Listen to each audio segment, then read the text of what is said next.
bad guess, but it's bananas.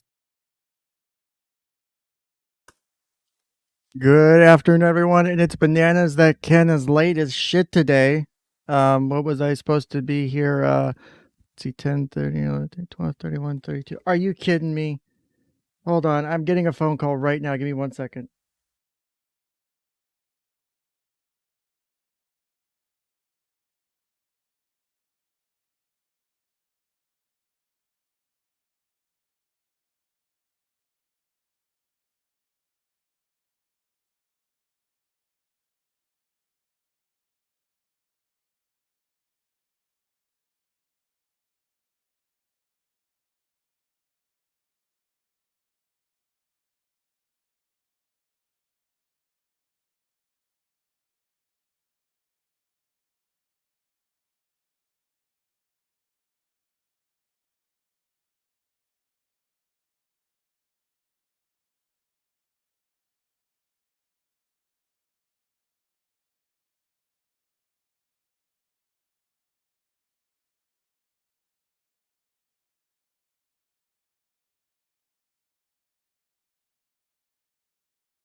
Okay, so sorry about that. That was possibly the worst fucking timing on that. Are you fucking kidding me? Another phone call? What the shit? Or is that just my phone being stupid? Okay, I think that's my phone being stupid. Okay, apparently I don't know how to run a stream, and I don't know how to juggle phone calls and everything. So let's pretend that never happened. We'll just pretend that didn't happen and everything's normal. We'll just pretend nothing happened. So real quick, I didn't know this until right now. Apparently, video 3 was a YouTube premiere. So do you guys want to have the YouTube premiere chat showing on screen as well, or do you guys just want to have the Psych Guy video showing for this stream? Also, we're gonna have to speed it up too because my timetable just got pushed up as well. So we will probably only get through one video today. So press 1 if you want the live chat from Psych Guy's content up as well, or press 2 if you prefer just having the video itself up for the stream. So 1 for the live chat replay showing, or 2 for just the video. So I'll do that real quick and then we'll jump straight into this because we really got to rock and roll. So I'm seeing a 2. What else am I getting here chat wise? What else am I getting? 2. So just the video, just the video, just the video. So just the video, someone's mixed. All right, so I see with our number of people here, you guys win. So, the fuck is this? It's 102 degrees outside today. Thank you. I love how hot it is. I couldn't breathe earlier outside. It was so fucking hot when I had to go outside to deal with my dogs. Okay, so we don't care about the other chat. Okay, perfect. So let's jump right into this baby. So let me share screen, Chrome tab, and then the 164. Not Sophie's choice. It would do this. Okay, so apparently, we're profiting off of a poor kid because that's actually in the title of this video. So that's interesting. All right, so let's do this. So we pull this up. Make sure the volume's all the way up. Closed caption. Wait, there's no there's no closed captioning? Well, that's fucked. Oh, that's so wrong. I'm so sad right now. All right, we'll have to live without closed captioning. I hope you guys will survive. I may not. So here we go. Let's do this shit. Twisted, there was a live chat replay on this video. So I asked if people wanted me to show the live chat replay alongside of the Psych Guy video or not. So this is part 3 video of his 4-part series, which is actually more than that because there's 4 main videos and then he does other live streams that discuss this. We're going to at least go through the 4 videos because that's the main series. And then I will try and cut up live streams if possible to get the relevant content out of it, if that makes sense. So Ivan says he's going over some documents. So that's fun. There's so many documents and there's so much shit. I'm trying to create a searchable index of all the documents right now, actually. It's proving to be a fun challenge. So, because some of them, I have to make 2 different versions of the index because some documents I can't share. I don't have permission yet. So, but that's not anyone's fault. It's just Source's fault. So, I also am going to, it's fucking extensions are in here. Well, shit. I don't have that stupid extension set up in this window. All right, so we'll have to do 1.25 speed. I was hoping to do one of my custom speeds with my new extension, but I don't have it installed on this in this profile. I hate that shit. Chrome sucks with that. So let's go. All right, Psych Guy analysis video number 3 of Psych Guys, and let's see what Psych Guy has to say regarding the case. This video premiered on October 1st. So this is after, so the video was probably made before the case was formally sealed, but the case was formally sealed by October 1st. So the last, oh my God, thought I was getting punched. The last formal document was basically, that was released until the mandamus petition was posted publicly available on the Texas Court of Appeals website and wasn't illegally leaked as someone sending a cease and desist tried to inform me. The most public documents available that through the regular part of the case until the mandamus petition in July pretty much ended in the end of September. So anything after that is going to be based off of rumor, speculation, and leaks of documents from some parties or someone involved in the case, or judges or officials, or who knows who the sources are. I don't leak my sources. So, but there's a bunch of people who could have access to them. That's all I'm saying. So let's get this going. Hey, what's going on, guys? Back at it again for part. That is right, part 3 of the Sophie long trilogy. Yes, I feel so dirty, so bad mentioning her name. So probably dirty. the first and the last time ever. This is the last video on this case. We got plenty more stuff to Pressing put out. X to doubt. I just don't want to get stuck on one case and just rehash. Especially when this case is pretty straightforward. Now, I think we all know what the outcome's going to happen. I'll explain it later in my video today. But it's pretty straightforward. I hate to say it. It's his audio, anyway, not mine. Not my audio. My title also, so sorry. It's not mine. It's not my fault. Channel, my connection's good and everything. It's literally him. Then I probably would put her initials, but because it's He doesn't know how to normalize. Name, so that people would know that this video existed. Now, between the titles, yes, at the very end when I say stop profiting off the kid, I truly mean it. And by the way, when I say kid, I don't mean that in a derogatory sort of manner. You know, when you make titles on YouTube of videos, you only have like 100 characters. And so I only have like 3 characters left. So I couldn't use child, I couldn't use the word a girl. Kid was the only thing I could use, okay? So it was no disrespect, I promise. So yeah, but I truly mean that. I mean, I feel bad for her. I mean, look, this applies to not only dad, but also to the YouTubers out there who don't demonetize the videos on her. From day one, I do that. I've done that, to say, and I plan on doing that moving forward in the future. I would never want to sort of profit off any sort of child or adolescent, any sort of minor has been exploited in this sort of kind of manner. You know, this poor girl, my gosh, either she was 𝐂𝐸𝐴𝐵𝑢𝑠𝑒 or she was. So let me do this. Let me see if I can open this up in, hold on, a different fucking Chrome tab. I think I can. Said the little engine that could. Let's try that. All right, so we're at like 154 on this. Let me try this, and then YouTube speed extension to 1 point. Change presets to 1.15. It's actually a good preset speed I've used in the past for listening to shit. So let's see if I can get this tab to pull up on my StreamYard without any fucking problems. Fuck, I probably should close the other one too, shouldn't I? All right, now let's try it. Can I find it? Where the fuck is it? I probably should do that first. Screen share, Chrome tab. Oh, let me guess. It's not in here, is it? Shit. All right, so let's do this instead.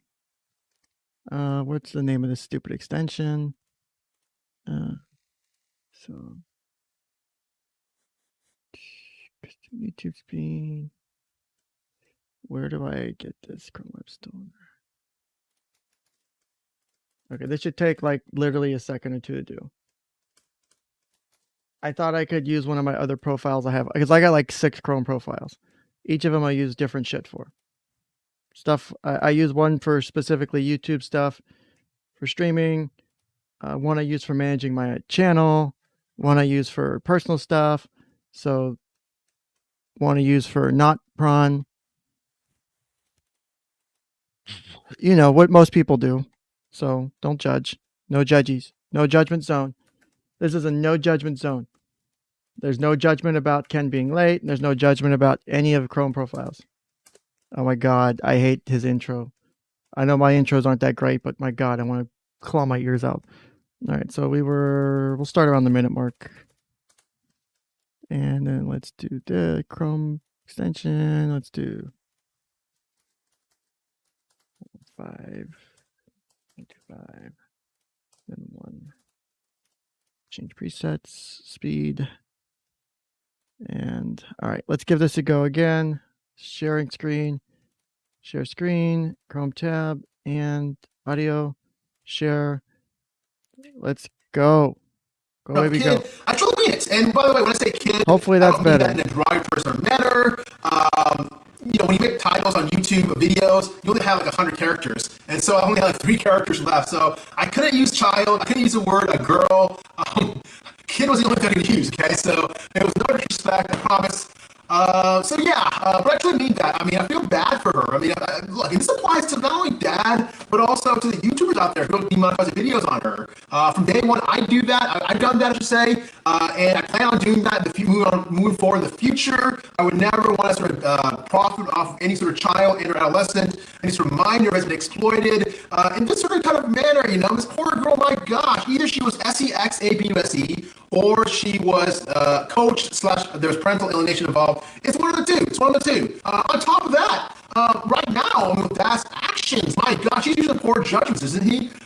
He's like putting her picture, blasting all over the social media, even after apparently she's an 𝐂𝐸𝐸 according to him, right? By Mom's boyfriend. He's like posting her pictures all over, you know, allowing her to take. I'm gonna bitch real quick because this bothers me. So we see this alleged nothing confirmed by Mom's ex-boyfriend.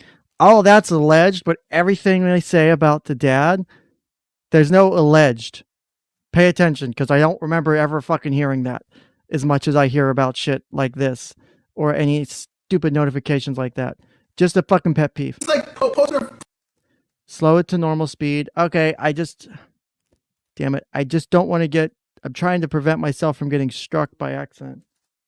Let me try 1.05 because I know the YouTube fucking search thingies can be shitty. So 1.05 speed. All over, you know, allowing her to take Zoom calls with strangers and charging them, you know, and also just profiting off of her. You know, it's GoFundMe, Amazon Wish, and so on. So a lot of poor judgment. Seems like he's more interested in the monetary aspects of this. That's just my opinion. You know, as if she's like some sort of item on the shelves at Walmart or something. It's really, really terrible. So this is not going to benefit her at all. I mean, on a long-term basis, and also the past, also where I think he and stepmother took her to at least 5 to 10 separate occasions to for SANE examinations. no one would allow 10 5 to 10 SANE examinations over a child for the same fucking situation. Anyone with a fucking brain would step in and say, no, there's something going on here. There has been one SANE examination done, and the shit's been bounced around from my understanding of the information. There has not been 5 SANE examinations done. Now, there has been several different visits to the doctors and hospital because of the issues with, I think it was infections or other inflammation, UTI stuff going on that Sophie was dealing with, but not like he's stating it. And it is definitely a misrepresentation of the situation. So just clarifying that. So that's pretty traumatizing in itself too. So yeah, this poor girl, I mean, no matter how you spin it, she's really been traumatized. And from a long-term standpoint, I mean, psychiatrically and or psychologically speaking, I mean, the negative psychiatric sequelae that may come out of this, that probably will come out of this, is not good. It's very psychologically damaging. So yeah, I mean, she's been through a lot, so I'm not going to try to do anything to go and victimize or profit or anything like that. In fact, I will be always stand by her, and that's pretty much the answer everyone's saying. And we all want to stand by her. We always want to go ahead and be as objective, or try to, and see what the courts decide. That's like the safest vanilla answer to give whenever asked about this case. But the reality is, I think as the days are going by, people are starting to realize if you pick one of the sides between either mom or dad, I think more people are going towards mom's side. At least that's what it seems to me. For example, perfect example is when I put up my first video on this case. I talked about it. The likes to dislikes ratio, it was like 80% of likes, okay? And then my most recent video was 90%. And both my videos, yes, they're neutral and unbiased. But I'll be honest with you, just based on all the facts and so on, it's showing a little bit more favoring towards mom, because mom was doing everything she can, at least it seems like, through the courts process and respecting the process, as opposed to dad, where if anything, he's making all these accusations and allegations, nothing's coming to fruition and so on. Now, with that being said, if on the next court date, dad pulls out the magic BAM card that trumps everything, that's a different story. But I'm not seeing anything like that. I've seen cases like this, believe me, where it's just all hot air, and in the end, it just blows up in their face. And I kind of see a lot of similar patterns to this, where I think I know what's going to happen. I'm pretty sure what's going to happen with this case. And the fact that the judge went ahead and pushed this forward and sooner, from November to October, I think she wants to go and just quickly, boom, resolve it and just lay on the hammer. So there was a switch in judges, to clarify what's on screen. The previous judge, that was a female judge. I don't remember her name. I think it was 𝐂𝐨𝐿. Judge 𝐂𝐿 was on the case. She left, which due to quote unquote threats and harassment, and she was, I think, a temporary judge, and then was replaced by Judge Snipes. Judge Snipes there are some people who there are issues with his alleged qualifications. I know there's been topics about that. I know 𝐂𝐨𝐻's talked about that. And there's some other issues to take up with that as well, as far as his appointments of different people in the case and personal and professional relationships to them and concerns of bias. So one judge left because of issues, and then another judge comes in and there's possible allegations of issues. There are people saying, well, it's a conspiracy. It's not a conspiracy when you have to be able to tie a relationship to someone because you worked with them specifically, or you're a friend with someone. Are you really the best person to have on a case, especially if you have more than one person you have as a friend working for you in the role of the court, or trying to side with the court, or are you really going to want to argue against your friend? Again, I'm not saying that's the case. I'm saying is it gives the idea to arouse suspicion. And there's nothing wrong with that necessarily. Let's continue. I think also maybe because when the judge granted the dad temporary sort of residence for the kids, stay in his dad's house, I think also she wanted to go and move sooner, just to go ahead and I guess once she's done more research and knows about the case, now she knows about the case more, she can have a better firm decision as was before when she took over. And that's one thing. I know I'm jumping all around, but I forgot to mention the history of this case. Let me just talk about that real quick for anyone who doesn't know about the case. You don't have to watch my first 2 videos. It basically revolves around a girl, along with her 2 brothers, who are all caught in the middle in between this high conflict custody case between 2 parents who divorced in 2015. Sorry, I had to respond back to some emergent texts, but we're now back on track. So yeah, so this girl and her brothers are all caught in the middle.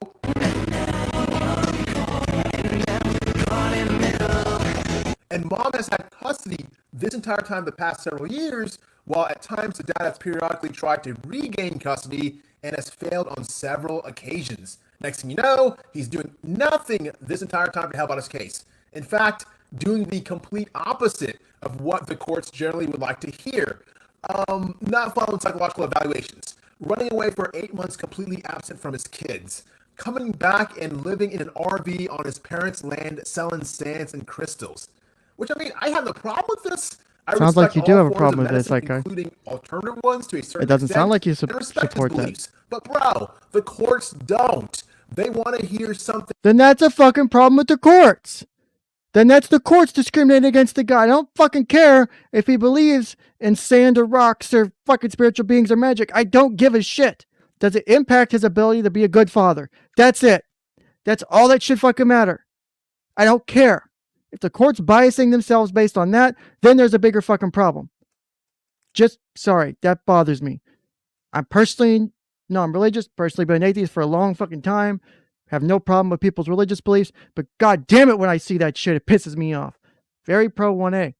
More solid. Like a pro 1A person should sound like. As I pointed out in my last video, making the necessary sacrifices and working multiple jobs if need be in order to provide some sort of stability while maybe stepmom runs the entire online sand crystal business. But no, nothing. Meanwhile, this guy is complaining about the system being stacked up against the father, yet he's doing nothing to try to take advantage of his calling out the mom and claiming that she and her home environment is a bad fit for the kids. And that's the thing. That's the ding, ding, ding, ding solution to any custody case. It doesn't matter if it's a low conflict, high conflict, or no conflict type case.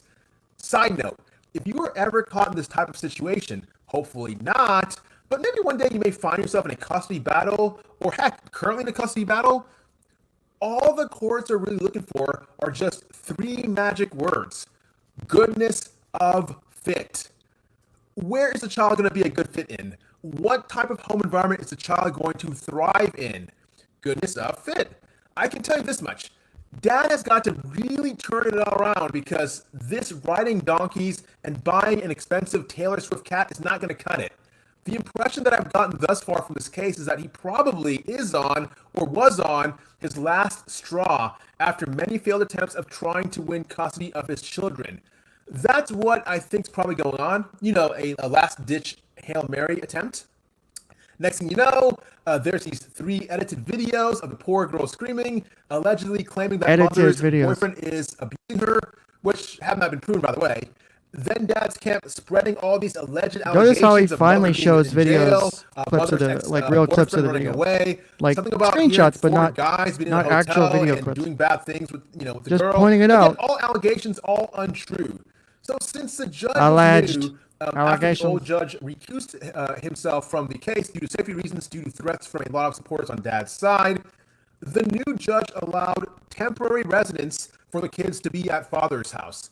Not custody, mom still has that, but temporary residence, which, hey, is a win. You know, dad won that battle, but is he going to win the war? Will he reverse and successfully regain custody of the children?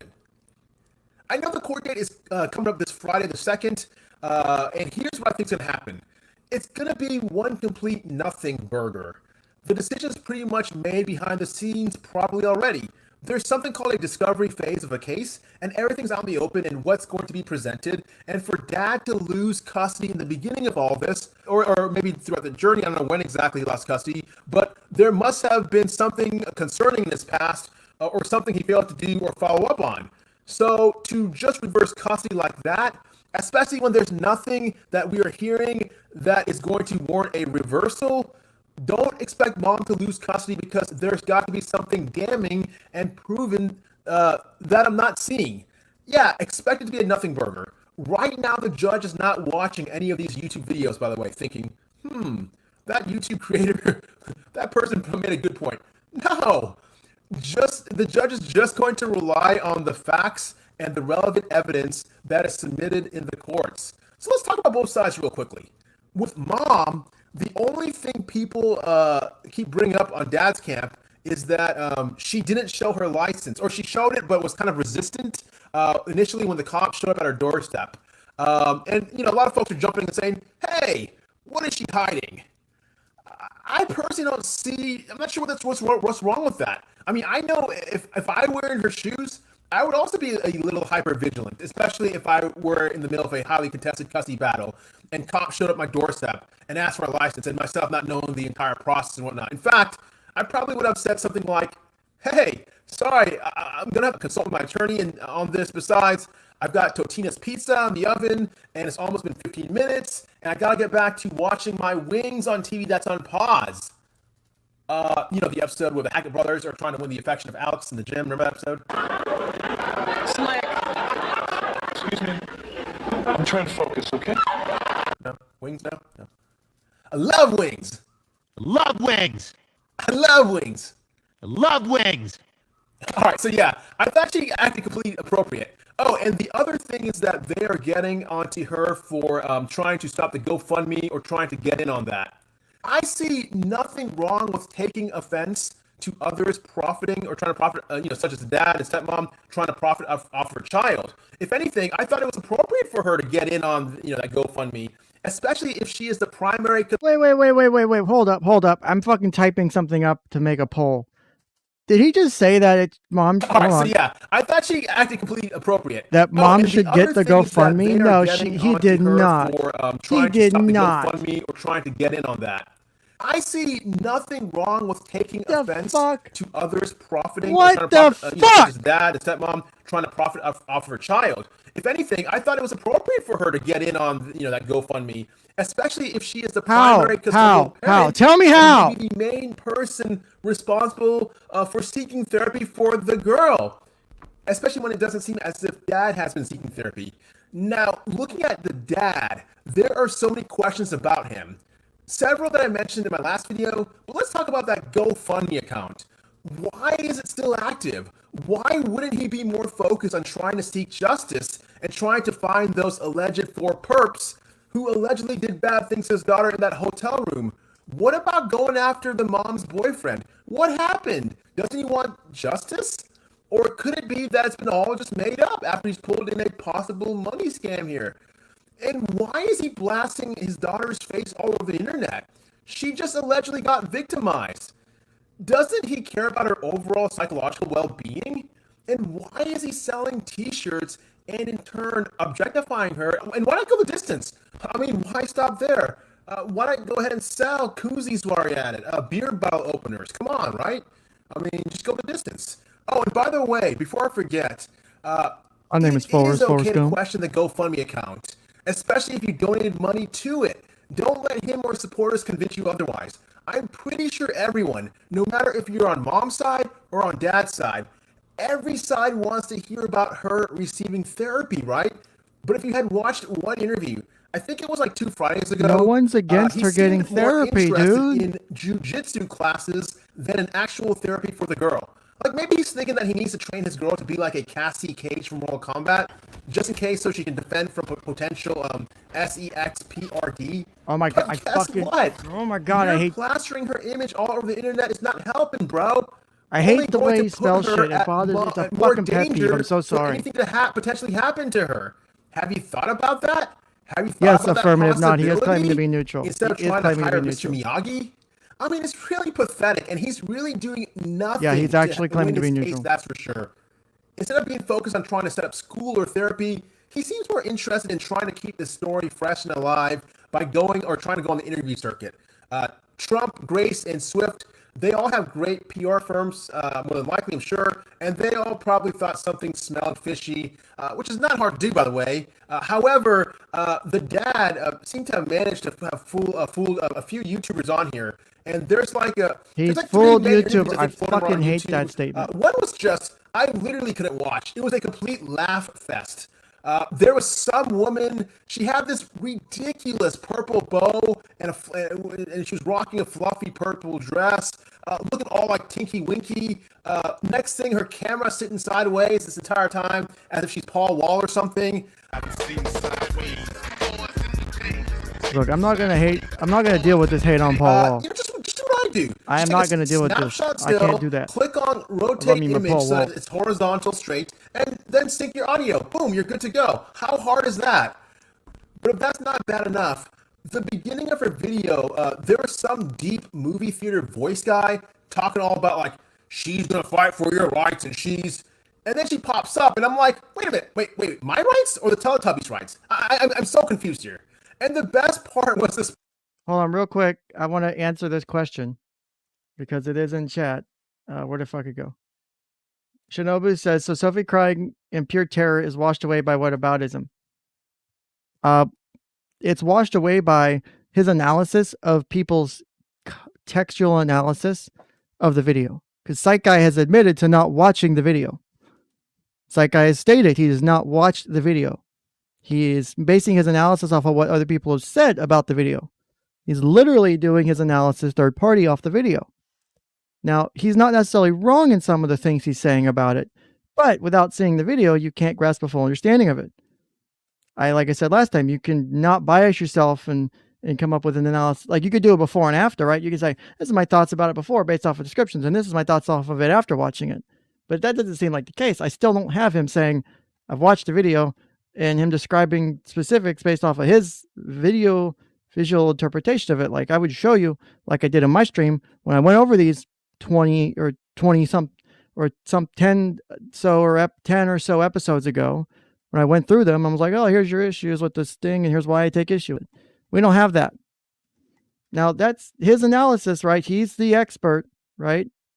Again, also, I'm pretty sure I figured out who one of the other people who doxed me was, because their twisting and spinning of other people having a background in medical or something and saying, well, this person gave their expert analysis in medical advice about another person. Actually not on Michael's side, I guess was supposed to be on Kelly's side in the true crime community. They straight up doxed this person on their live stream. Wonder who the data hoarding, archiving, receipt keeping guy is. May have gotten a copy of that. It's still up on her stream. But just saying, for someone who, yeah, I'm just saying is a bad look. So sorry. This person had the nerve just saying, to quote one of my favorite authors, it looks bad. George Orwell. And I'm thinking, this person probably can't even name a single book Orwell wrote. Probably thinks Animal Farm is a new line of animal crackers, and that 1984 is a Van Halen album, which, by the way, it is, though we all know that 5150 is better, right? I mean, come on. But no, if she truly knew what Orwell believed in and what he stood for, she would agree that right now Orwell would be spinning in his grave because he's against totalitarianism and authoritarian, absolutistic, oppressive thinking that the dad is trying to promote by saying to everyone that if you don't side with him, you're not siding with his daughter. Which, by the way, everyone is on the girl's side. Everyone wants what's best for her. So stop with the splitting and assigning teams as if you side with mom, you're not siding with the girl. Wrong.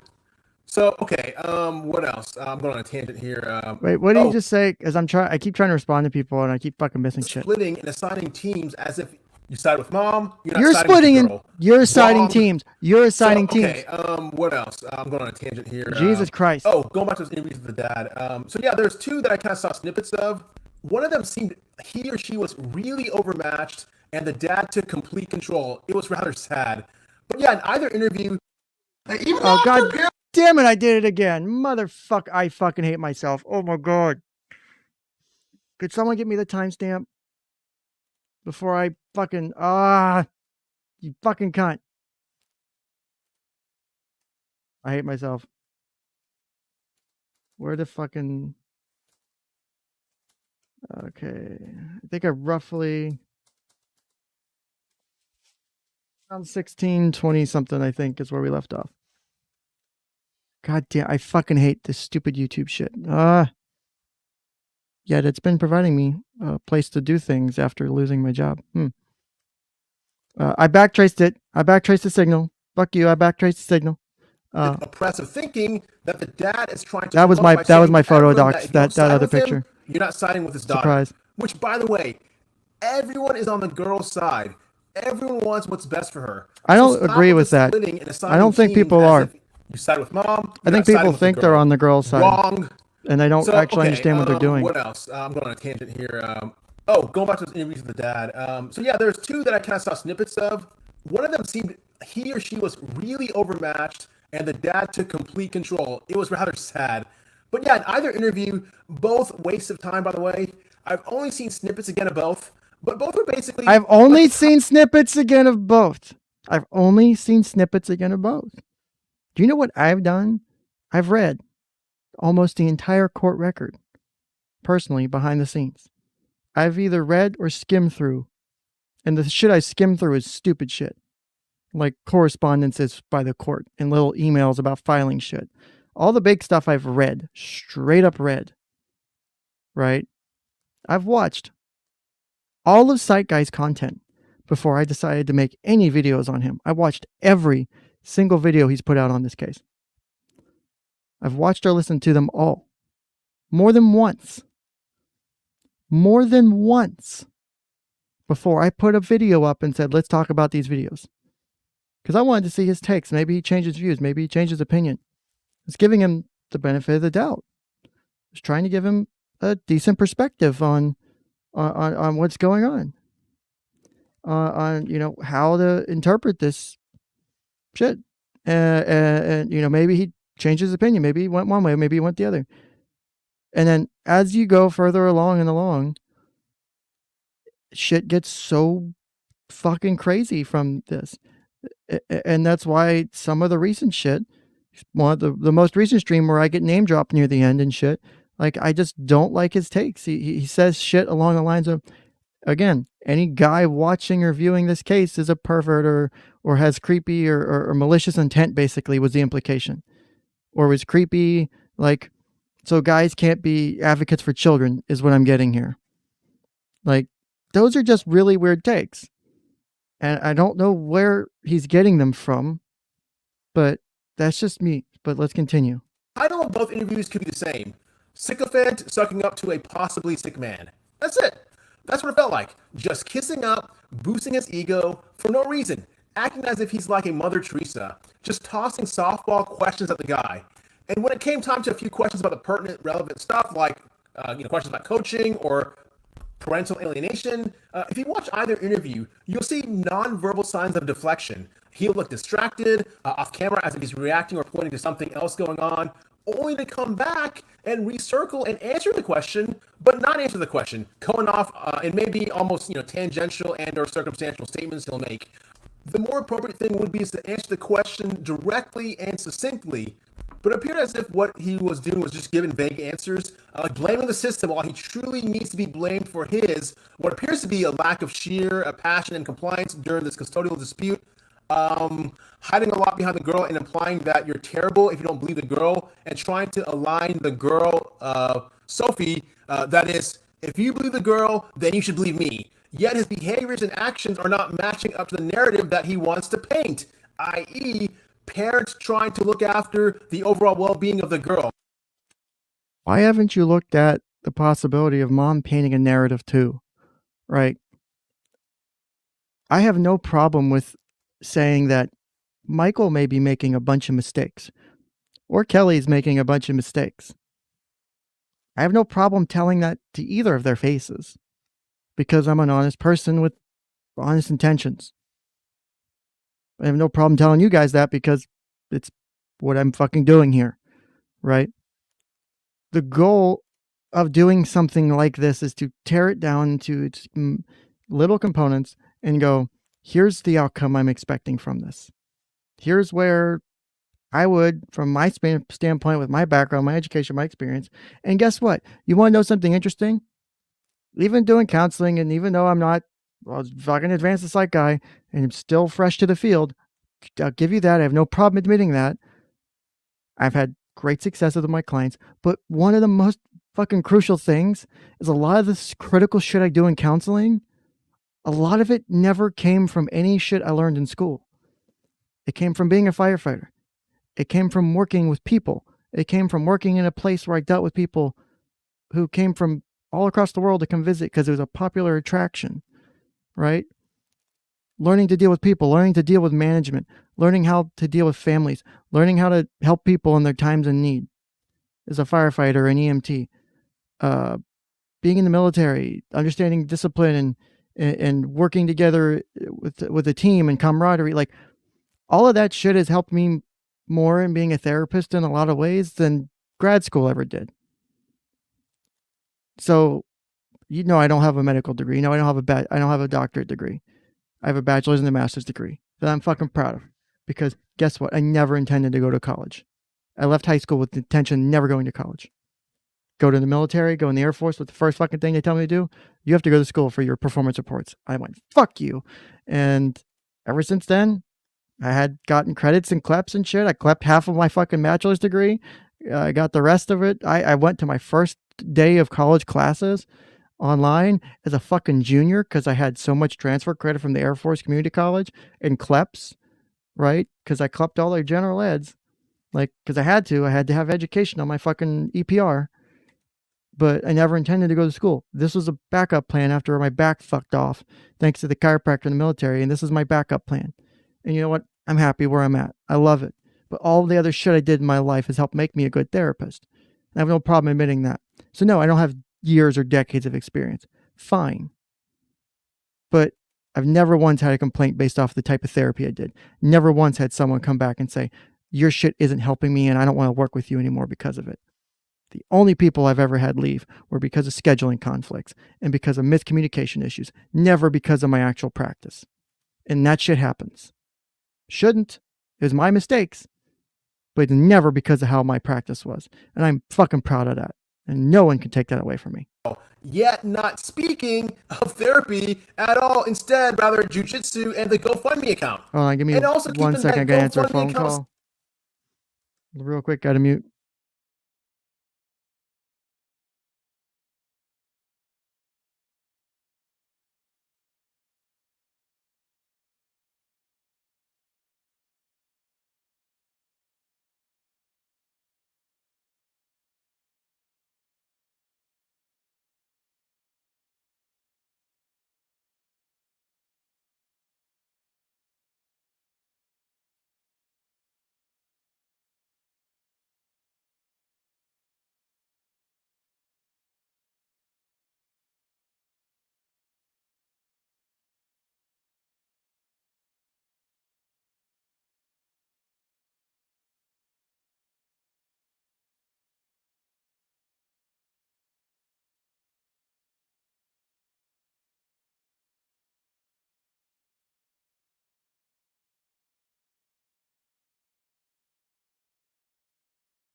Okay, I'm back now. Sorry for the delay.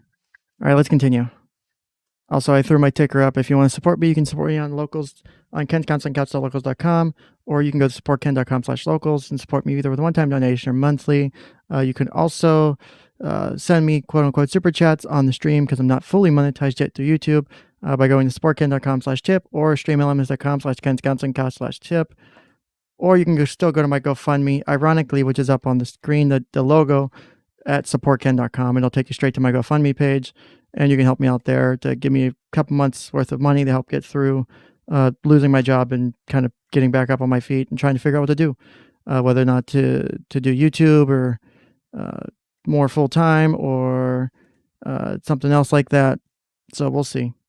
I'm still trying to find a full-time job or a part to full-time job, but I'm not gonna lie, I would love to do YouTube daily. So I would love the opportunity to do that. I don't know if I can, though, is the thing. It's financially, I don't know if I can swing it right now. But if I could, if I can make it work, I might. So we'll see what happens. So it's all going to depend on whether or not I can make money off of this. So let's continue. Still active. Again, why is he trying to put a price and monetize his daughter? Shouldn't his focus be on trying to help her out instead of the money? I can tell you this much. No therapy costs $210,000. I don't care if you even go to Manhattan, which is notorious for having the most expensive therapists and mental health care in the country. It's not going to cost $210,000. Besides, court date, dad pulls up.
Okay, let's continue.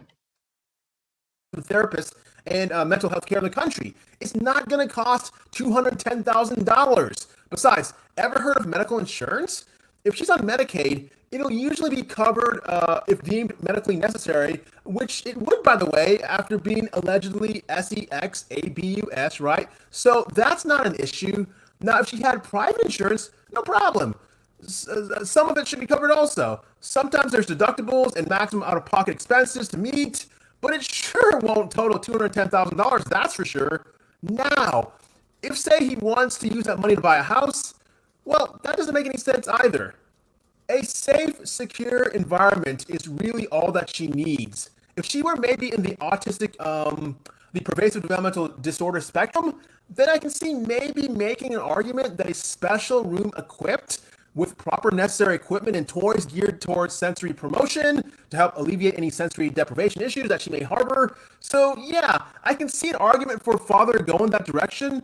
But to my understanding, Sophie, the girl, doesn't have a PDD and or developmental disability of any sorts, so that rules that out.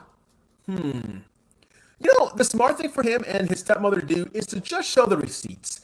show any sort of documentation or proof instead of just fluffy allegations. They have. Again, so far nothing. I mean, nothing has come out. No proof, only speculations. Could it be that he can't disclose any receipts? Yeah, I was going to point that out. Is when I heard pervasive developmental disorder, that didn't sound right. That sounded like a DSM-4 diagnostic criteria versus a DSM-5. Because I'm not going to, I grew up on, quote unquote, DSM-5 because the DSM-5 came out in 2013. So anyone who's pretty much become a therapist since then got the DSM-5 as their foundation, unless their office works from old material, which some therapists still do, or psychiatrists or psychologists will still use the DSM-4. I disagree with this. You should be using the more accurate version. So there you go. But let's continue. Right now due to court restrictions? Well, then if that's the case, then make a quick 2-minute video telling all supporters, especially the ones who have donated or are thinking of donating. Just inform the public that you're not at liberty to reveal such information, and such info is going to hopefully come out in future court proceedings. Boom, done. How hard is that? And why the need to continue the GoFundMe? Again, I keep going back to this. You were asking for $25,000. When it reached $50K, that's 100% returns. Don't you think the most respectful thing to do was to shut it down and focus more on Sophie's healing? Again, therapy is... That's such a... Hold on. Let's go back. This is just an argument I can't let stand. Hold on. It's a stupid one. But future court proceedings. Donated nothing. Has disclosed any receipts right now due to court restrictions? Well, then if that's the case, then make a quick 2-minute video telling all supporters, especially the ones who have donated or are thinking of donating. Just inform the public that you're not at liberty to reveal such information, and such info is going to hopefully come out in future. Didn't he just state that he can't share the information because the court won't let him? I mean, it's not a video, but it's still sharing the information. That's my understanding of it. So, sorry.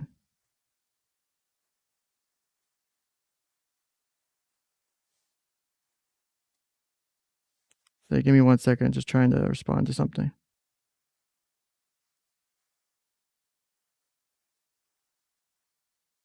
So give me 1 second.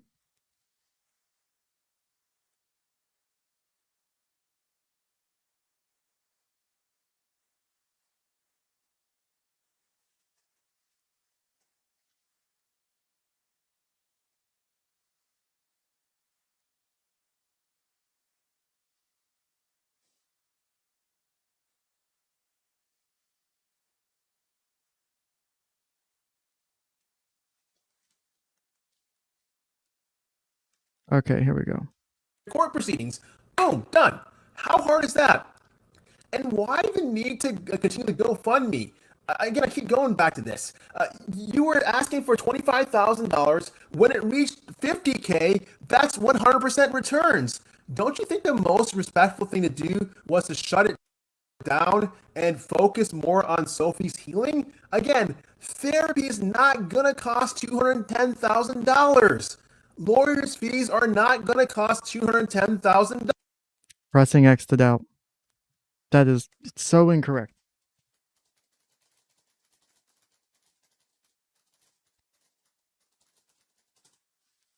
Lawyer fees are stupid, ridiculous. Why do you think I haven't taken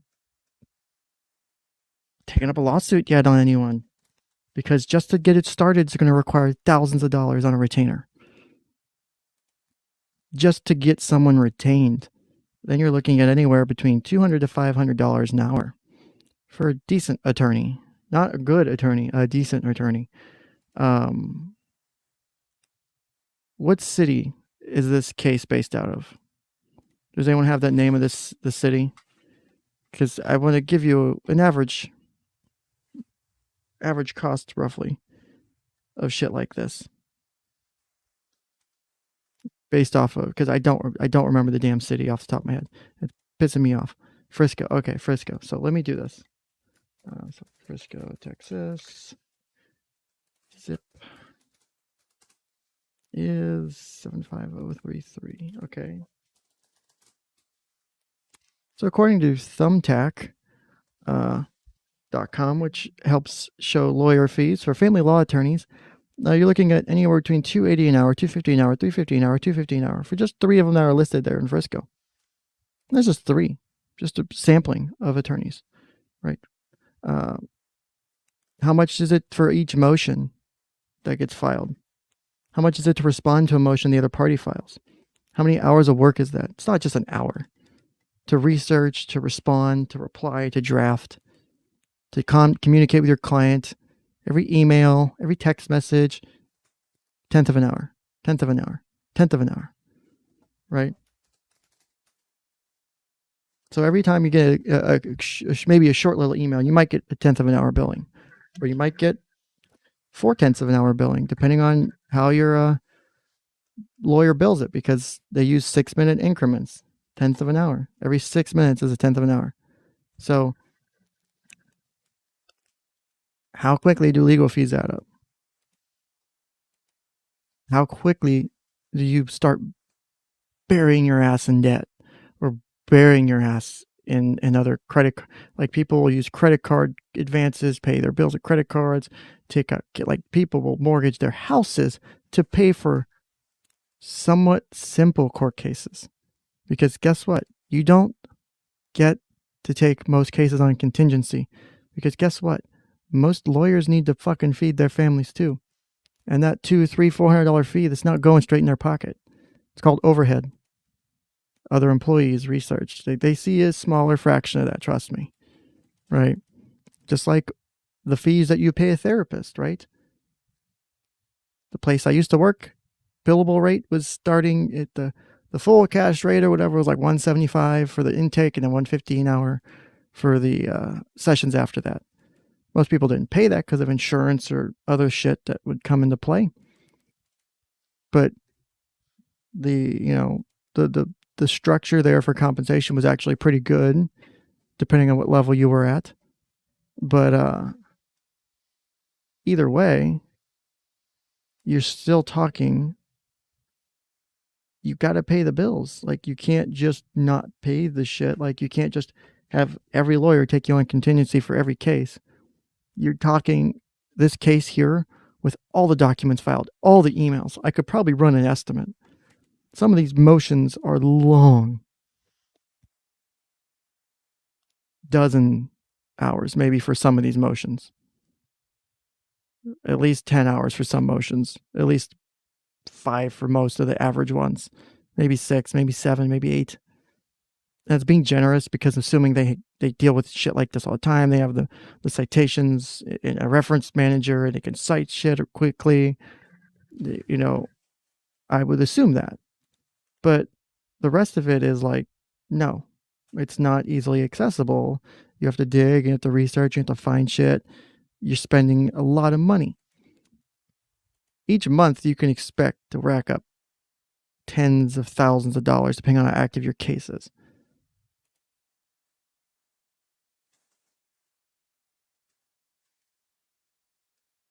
Lord Moopy, it's not so much that the insurance... So that depends on your doctor's office, because like we know it was a small practice, so it was easy. We set the rates. My boss, because she did all the negotiation with the insurance companies and shit, but that's obviously the rate. You can look on my Psychology Today page, you could see that was the rate, because that's the rate I had to put out there, because that's the full rate. Most people don't pay the full rate because of insurance or other things that come into play. So yeah, there is still, a decent out of pocket by most people. Maybe half, maybe less than half, maybe 30 to 50%, depending on if they've hit their deductible or not. If they haven't, then they're definitely paying a good chunk of it up to the allowable amount because of the way insurance works.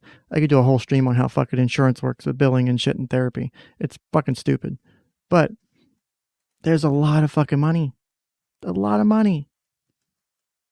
To say that $50,000 is more than enough for therapy, and more than enough to cover legal fees. It's a very gross misunderstanding of how this shit works. That bothers me. Is I would assume a psychiatrist who is double board certified adult and child psychiatry at some point in his career would have had to deal with the courts and deal with this shit.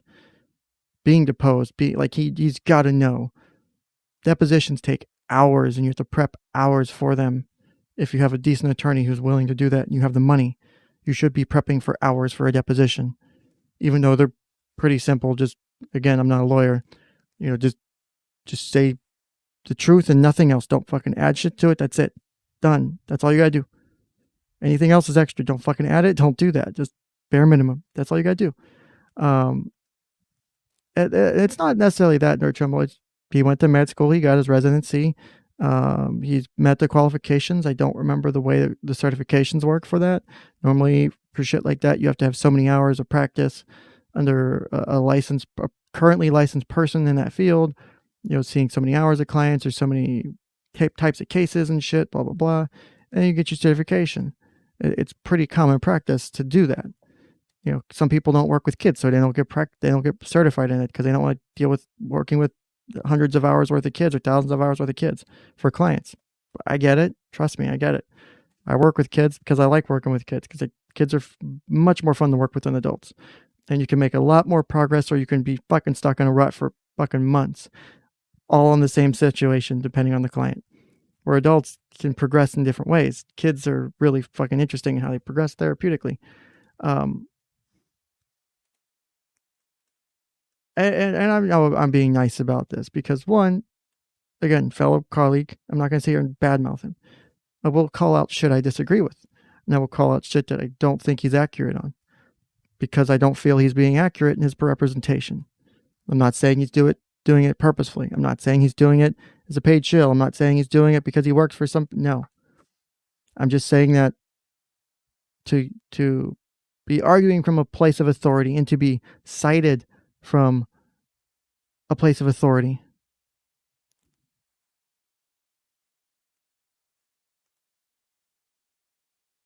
You still, he knows at this point, I would assume by video 3, he's being cited as a source of authority. He has to. He's communicated with enough people. He's talked about communicating with Critical K and others like Critical K in his comment sections. I've seen them. I've read them. I have a copy of every comment he's ever made on YouTube in these videos because I love my YouTube comment search extension, right? I have a copy of every damn thing he said about this case in the comments on top of his videos and his lives. And you know what? We might just do that once his video is done. We'll go into the comments and we'll read his comments, right? Because I may be able to push out a little bit of extra time. So instead of doing video 4, we'll go read the comments for video 3 too, and see what the comments Psych Guy makes are.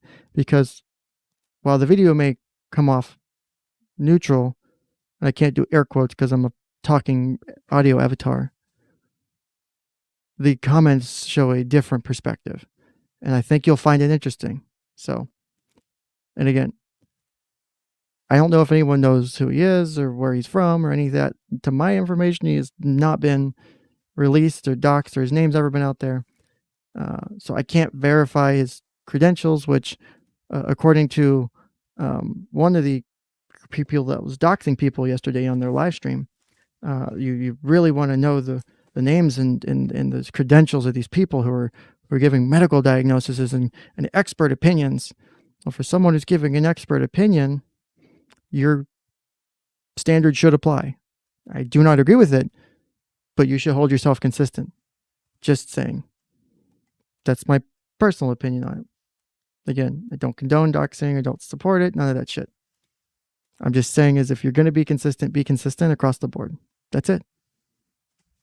Be consistent with the fact that if you want to dox someone who's a nurse because you don't like the fact that they're saying shit against your side or whatever, are you going to dox Psych Guy? Are you going to dox other people too?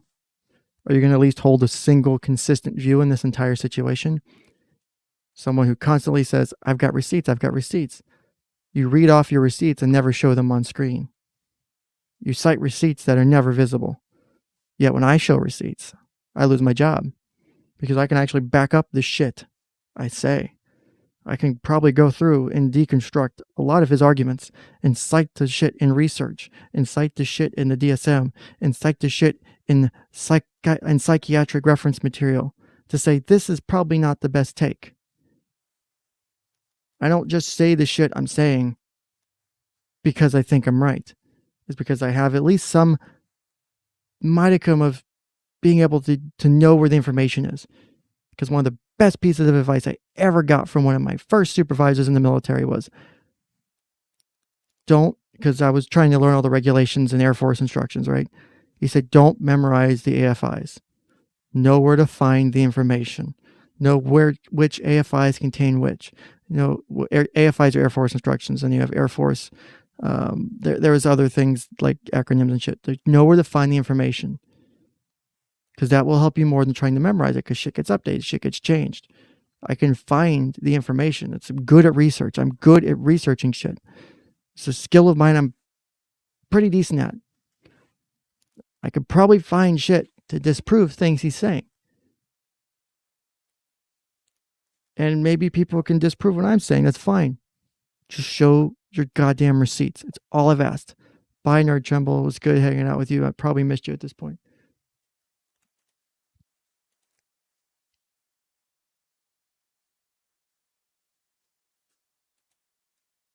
But let's continue. He said he's in California. He said it in the first video. I did not know that. In the first video on Sophie, or in his very first channel video? Because that's different. So, Gabe, if you can clarify that statement for me, I'd appreciate that. So, if it was in this first Sophie video, or if it was in this first any video. So, I don't know if anyone else went through and watched his other shit. So, let's continue. You're not looking to hire the team of Mason, Matlock, and McBeal. And that's by the also way, incorrect. To anyone out there who is questioning all God of this, damn it, you would want it's completely okay. If you're having any doubts on the ABUSE, you're not being disrespectful at all to anyone, including the girl. She could have easily been coached, and there could easily have been parental alienation. So don't feel bad when others try to shame you and say, hey, you have to believe the girl. Or, see, this is the reason to why victims of ABUS never come forward. It's people like you. Honestly, if there were ABUS right now, there would be residual effects of the severe trauma, and thus far, all we're seeing so far is we're seeing the girl at dad's house singing songs, riding donkeys, playing with her cat, smiling on interviews. Of course you're going to see positive snapshots. Of course, because you're not seeing the whole picture.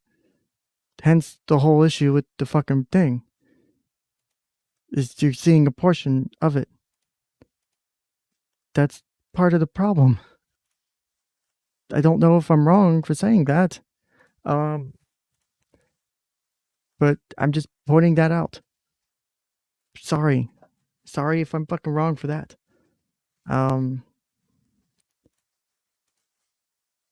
Let's see here.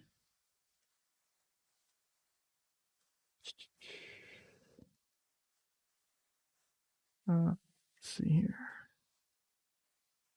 Okay. I was trying to do something on another window. I lost track of what I was saying, or sorry about that. Multitasking is not the best for me. Yeah, I know, Viden. It literally bothers the fuck out of me. Like I can't. It was in the video he played yesterday. Okay, so that was video 1 or 2, I think. So I think we played both of them. Or yeah, we played 1 and 2 yesterday, so it was probably in one of those. So okay, so yeah, but I do know he's spelling wrong. Yes, I'm very familiar with kids suppressing trauma, but you're also going to see a small portion of the overall shit because you're seeing it in a video that dad's releasing. He was going to want to show his daughter feeling better. He's going to want to help make his daughter feel better. I think he already hates posting the shit he has had to post. It's clear to me from my observations and interactions to this point with people involved or close to Michael. And from my observations of Michael, he does not like some of this information being out there. I think he's made, as my opinion, my personal opinion, Obvious disclaimer goes right here, because some people will fucking misconstrue this. It's my personal opinion, based off my background, experience, education. Blah. He has made the judgment call that this is the better of the two choices. To not release the information versus release the information. To put out this really private information versus, put out this private information versus keep it under wraps, but then my daughter doesn't get a fair shot at getting help. So, and I'd like Ivan says, he doesn't feel like there's anywhere. That's the impression I got. I see desperation in some of his statements and actions and behaviors. Not necessarily desperation like I've been backed into a corner. I'm just going to do whatever I can to get my daughter. Desperation is I don't know the right way to handle this because everything I've done so far seems to have failed me. And there's shit that in his eyes, that there's been sketchy shit that's gone down. So then you take the actions you feel are necessary. Now, you as an observer on the outside can say, well, that's obviously a stupid decision, or that was a great decision. We all can fucking do that. But when you have people who automatically say, well, it's conspiracy theory and crystals and magic, like, you're not arguing the fucking facts of the case. That's all I care about. If you want to have a fucking discussion, argue shit that matters. Don't argue shit that doesn't matter. Arguing whether or not magic is important and his daughter, he's teaching magic to threaten his ex with magic, like, so he threatened his ex with fucking magic. If you don't think it's real, it's not a threat, right? If he can't magic her to death or magically do whatever, if we both know that because magic doesn't exist, even if he thinks it does, is there really a threat there? Because, I mean, it's also an interpretation because then you could, like, there's a whole way you can look at that, right? But why are you not arguing the facts? Why are you arguing shit that doesn't really matter? Now, it may matter in the big picture in some way, but in the specifics of like why actions are happening and why things are going down the ways they are, that doesn't matter. It's a stupid argument to make, in my opinion. So,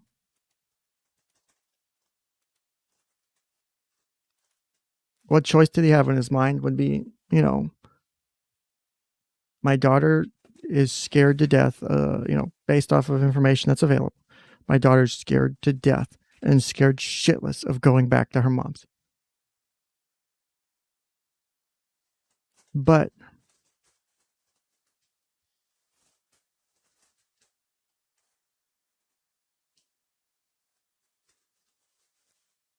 you can't, if you're stuck in trying to do things the right way and everything seems to be piled up against you, you're going to do something drastic.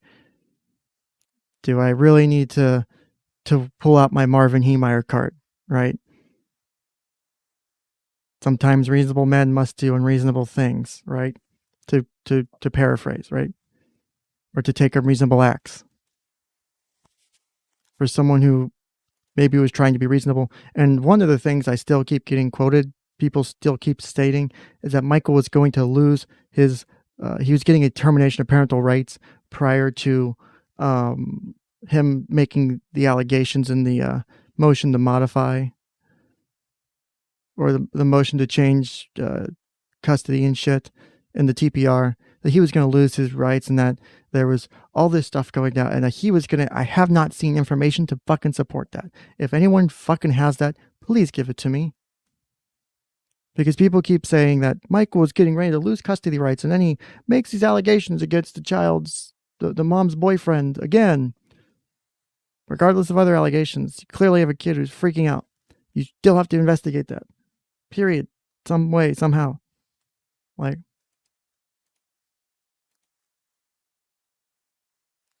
that's what I thought, Anthropoulos. For someone who, again, I know your take's different than mine. Some people don't even really know my take because I've never really been fucking honest about it because I haven't said it out loud. Because there's a reason I haven't fucking said it out loud. Everyone keeps making assumptions about my take on this case. Everyone keeps making assumptions I'm fucking supporting this or I'm fucking supporting that. No one actually knows my take. Even with all the people I've communicated with, even all the people I'm getting from sources, no one knows my true take on this case. You have no idea whether or not I think Michael's out of his fucking mind. or whether I think Kelly's the worst mother in the world, or if I think Kelly's working out of a bad situation, and I think she's maybe making behaviors and actions based off of her own histories of issues and trauma that have been influencing her patterns of behavior because of shit I've got access to, right? That's my thoughts personally on it, right? Because I have access to shit no one else does. Because I've got sources, baby. Thank you so much, sources. I love you to death. But even though I've said that, that doesn't mean I'm saying that mom's in the right for doing that. I'm just saying that this is my observation of it. No one still can quote specifically my views on this because no one fucking knows.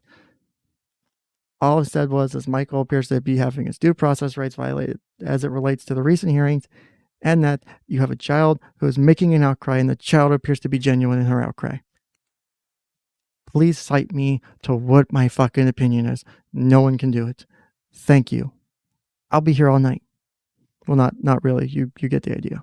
Anyway, sorry for my fucking rant. I didn't mean to go off like that.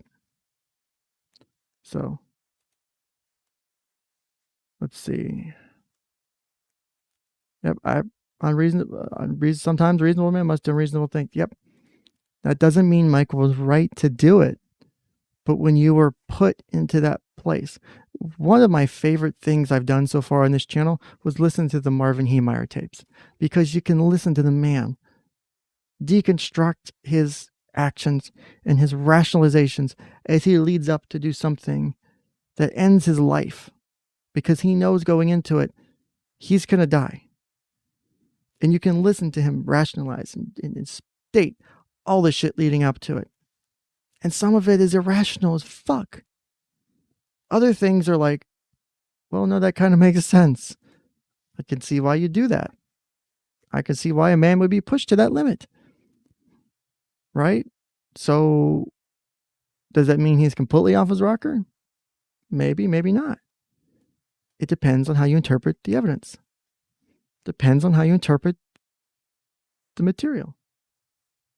That's all I've got to say on that, right?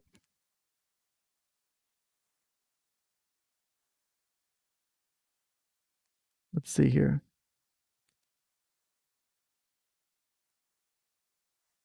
Anthropolis, she says, I'm absolutely of the opinion that Kelly and Jake are at a minimum emotionally and physically abusive. I know Kelly as I saw her manhandling and gaslighting. She injured Sophie because her quote, right to her parenting time. There's no excuse for that. Well, the argument coming from the Kelly supporters is that Sophie wasn't actually injured in that instance, and that she didn't actually get injuries from that instance that was videotaped, and that didn't happen the way it was played out. And that people have played that incident up, and it's not really what happened. Lord Boopy, I will say that Anthropolis is not necessarily a Kelly supporter. I think Anthropolis is doing her best to, his or her best to, again, I don't remember if I forget your fucking name and genders. I'm bad at names. But I think Anthropolis is trying to observe it, but if you have been previously looking at it from a specific viewpoint, it's hard to uncolor your opinion.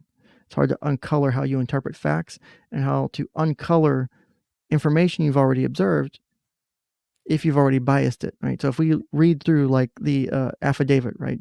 Because I'm still wondering whether or not I should continue my initial fucking journey and going through the court record from beginning to end. The shit that caused me to lose my job, might as well fucking do it now.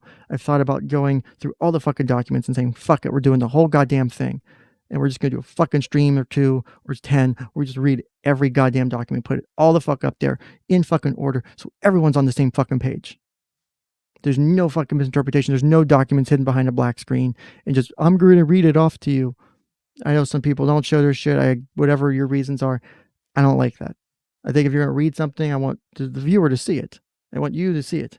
Because for me, I don't, like, I can sit here and listen to this video, but I still have to go back and rewind because I miss shit. Because I'm trying to multitask because I need to read and listen at the same time. For me to truly comprehend shit. I've always done that. Like, my mind runs at 1,000,000 miles an hour. Thank you, ADHD. So for me, I can't just listen to something. I have to be doing something else. Even as a kid, eating cereal, I might be listening to music and reading the back of the cereal box. Because I couldn't just sit there and eat the bowl of cereal. I had to do stuff, other things. Like, I have to do more than one thing. Like, my mind has to be active. So I can't just sit there and listen if I'm watching. I need to read shit. I can't stare at a black screen. Right? I can't fucking do it. That's why I put the videos up. I put documents up. Because you deserve access to the same fucking shit that everyone else gets to see. Because there's no fucking reason you shouldn't be able to see it. Because there's no reason people should be hiding it from you. There's no reason people should be hiding the documents. Anyone who obtained the documents legally prior to the 30th or 28th of September, whatever fucking date the sealing order was, you have legally obtained the record. You have no obligation to hold that information unless you are party to the case. Morally, you can have the argument. Go for it. You can say morally you shouldn't share it. It's kids' information, private, whatever. Go for it, right? That's a moral argument. That's not a legal one. Just like the mandamus shit. The mandamus was not sealed when I had my cease and desist sent to me. Yes, there was information from a sealed case in the mandamus petition, but you could access that information on the Court of Appeals website. You could access the mandamus petition and the attachments and shit. It's not my fault the information was up there.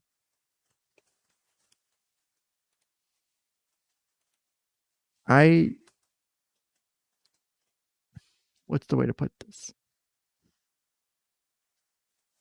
Or if you're acting in a journalistic capacity, as long as you didn't get information by obtaining it in an illegal fashion, you were protected as a journalist under the First Amendment in the United States. What a great country, right? So guess what? Acting as a journalistic capacity, I have information and sources.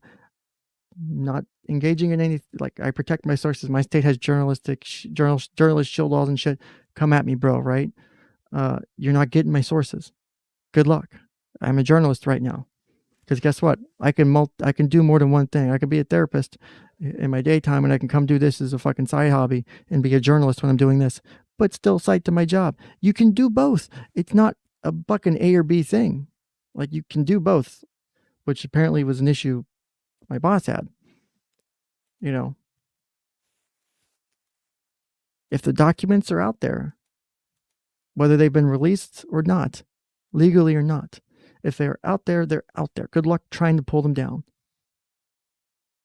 Because I do not support censorship on the internet. I do not support censorship of information. No case should ever be sealed. No case should ever be sealed from the public eye.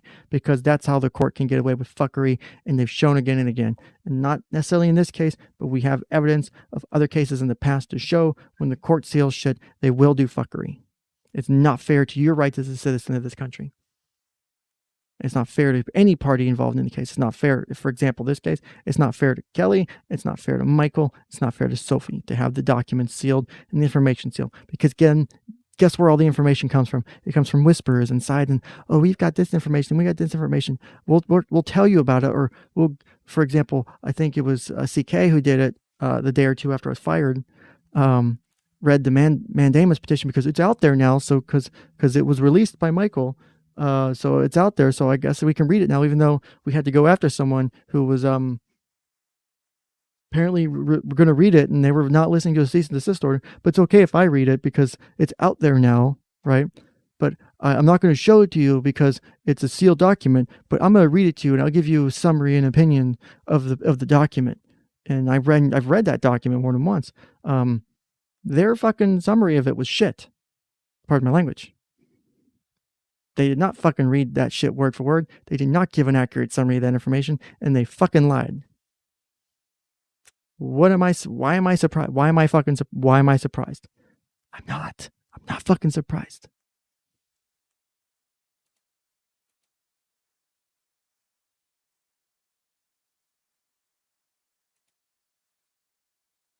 If you're doing journalistic shit, you can do this shit. Welcome to being a journalist. You have access to information unless you're fucking in Texas. Good luck reaching across multi-states and trying to pull me into Texas, so I haven't reached into the state. People have reached into my state, which makes them liable for a lawsuit. Thank you for doing that. Thank you for long arm statutes, which I actually don't like normally, but they benefit me here if I decide to sue, right? But you should never have information sealed like this, because that's how misinformation gets out, and that's how people get to spin shit. Because most people don't know the truth or falsity of a lot of this shit. I've had the pleasure to see some information that I cannot yet release because I've promised sources I will release it when I have permission. But I have seen information that tells me a lot more fucking shit that's going on here than meets the eye. And that's as far as I can go without breaking my promises to people, which I won't do. I can say that shit is colored differently.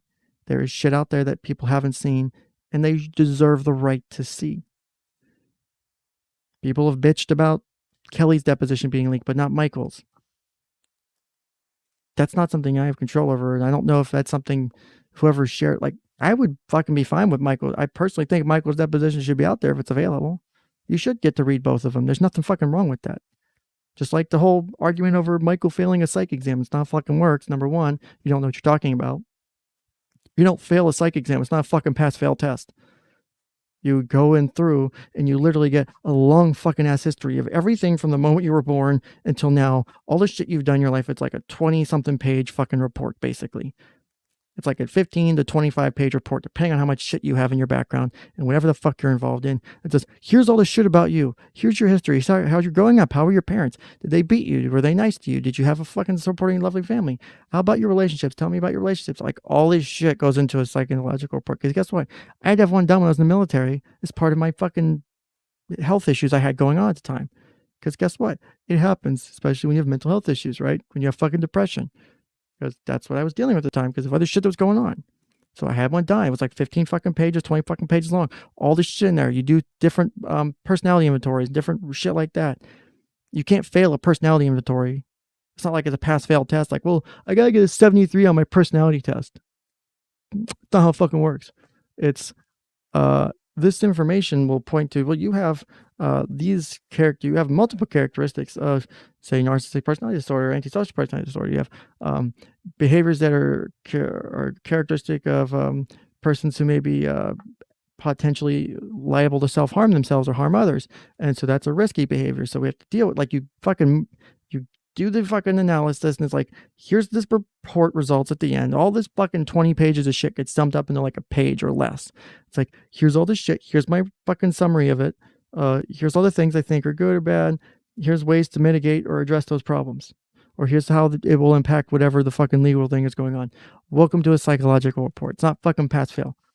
For I think it was Courtney to put that out there. Well, Michael failed his psych eval. It's not how it went down. The psych eval may have potentially recommended different shit than people would like, or that Michael would like. Doesn't mean he failed it. Right? That's all I've got to say about that. Let's get back to the video. I'm going to fucking rant forever if I don't, because this shit bugs me. I'm still considering whether or not I should go through and just do a fucking 12, 15, 24-hour stream of just straight fucking reading all the documents. Starting at fucking like 10 o'clock in the morning on a fucking Friday, and just going straight through and reading the whole goddamn thing. Reading every fucking document word for word. Showing every one of them on screen. With links and citations and such, so you can find them your fucking selves. I am fucking tempted to do it. I'm so tempted to do it because I'm tired of people saying, well, we've got the information, but we can't show it to you. And I'm not digging at any other creators here. This is my personal opinion of it. I think it looks bad. I think it looks really bad if you're not willing to show the shit. Whether you think you're protecting the person's privacy or the child's privacy or whatnot, if you feel that bigly about it or bothered by it, you can censor and redact the shit that's important. Right? That's all I'm saying. But please, fucking, oh my God, it's so frustrating. Like, do your viewers in chat, or do your chat the favor, do the people who come to watch you a favor. Give them a reason to cite your videos. Because for me, I don't fucking have the time to listen to 5-hour long live streams sometimes. The few creators I listen to, I have to squeeze the shit into my day. Like, it's been a fucking chore to squeeze my own live streams in to do them on top of all the other shit I'm dealing with right now. Because I am dealing with shit even though if I'm unemployed. Because thank you assholes for fucking getting me fired. Thank you for all the personal drama and little shit you've caused me in my life. Yes, I'm responsible for my parts of it, but fuck you for all the other shit. But God damn it, like, make a video where people can say, at 42, 43, you can see the page 47 of the mandamus where it shows this, and this is really fucking critical and important. And then you give a really good analysis of that fucking document, not biased or not colored in any way that, like, you can still kind of give your opinion of it, but don't color the whole thing in a way that makes it obvious that you're supporting one side or the other. That's like my biggest issue with some of these creators. And I love some of these creators. I've talked to some of these creators. Like some of these people who were in my chat the day I got fired were like pissed off at me, but were mad at the people trying to come at me for my job. I've had great conversations with them in their own live chats or in the background and in DMs or in emails. Like they're great people. I have nothing wrong with them. But it bothers me when I can't see shit. It bothers me when I can't do that. Be a creator that, be the person. Like, for example, we have the Psych Guys video we're trying to finish here, which I'm sorry, Affirmative 9, for fucking up your timestamps. I'm so sorry, buddy. I love you. Thank you. But you have a creator here. You have this guy here saying, I'm giving you a neutral perspective of the case. When, if you read the fucking comments and you watch the video series, you can tell there's a bias forming and he's no longer presenting it in a neutral manner. I've got no problem pointing out when Kelly fucks up and when Michael fucks up. I point out when Michael fucks up. I point out when Michael makes mistakes. And if I'm not pointing out when Kelly's doing things, not because some of the actions aren't necessarily things that I'm doing at the moment that are active analysis of what Kelly's doing, because it's more of actions that have been taken by Michael. So I won't really have the chance to give the Kelly input. That doesn't mean I don't have it. But even when I'm giving the Michael input, you guys can back me up as I'm sitting here going, well, this is the guy's possible thought perspective and patterns of thought and behavior that are going on in his mind that may be driving him to do this. And like I say, you don't have to agree with that. That's me taking a neutral perspective because I have my own personal thoughts on it. But this is my opinions on what could be driving it, because there's multiple ways to take it. But my best thoughts will be like, this is what would be driving it. This is what would be driving it. Or there's a couple perspectives. There's a couple different ways you can take that. That may be the primary ones. Of course, there's 1,000 ways they can go. But here's some primary ones. But why did we read over 10 hours of research and information and shit into parental alienation? Why do we go through all that? Why do we go through all that information to come out and people go, oh, you don't know what you're talking about. You're not an expert. And like I said, I never fucking said I was one. You should empower each person that watches your stream to be an individual and to have their own agency. Do not fucking lead a cult following. Don't do that. Don't be one of those people. Don't be the creator doxing people because they suddenly stopped supporting Kelly. Is pretty much what went down yesterday. Don't be that person. That person looks dumb. Right? That looks really stupid. Just because someone decided to swap sides or you don't like their opinion all of a sudden, we're going to fucking dox them. We're going to pull up. You're going to sit there and pretend to be sympathetic of their alcohol, their substance abuse and or whatever history. But you're sitting there going at them for it. Like, well, addiction's a problem, but would you really trust this person making a medical analysis who lied and stolen shit? Like, but addiction's bad. My brother dealt with, like, no, shut up. You're making yourself look dumb. You don't look sincere in your actions.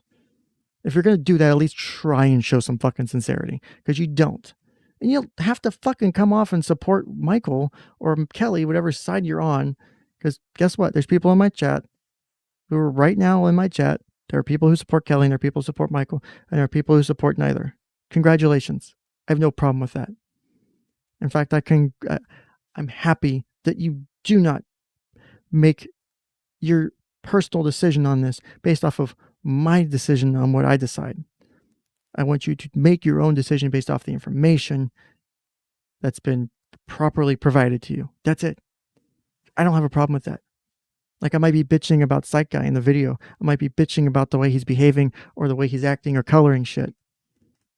But I'm still trying to be professional toward the guy. He's a professional. He's obviously got years of experience in his field. He knows at least what he's talking about. I give him that.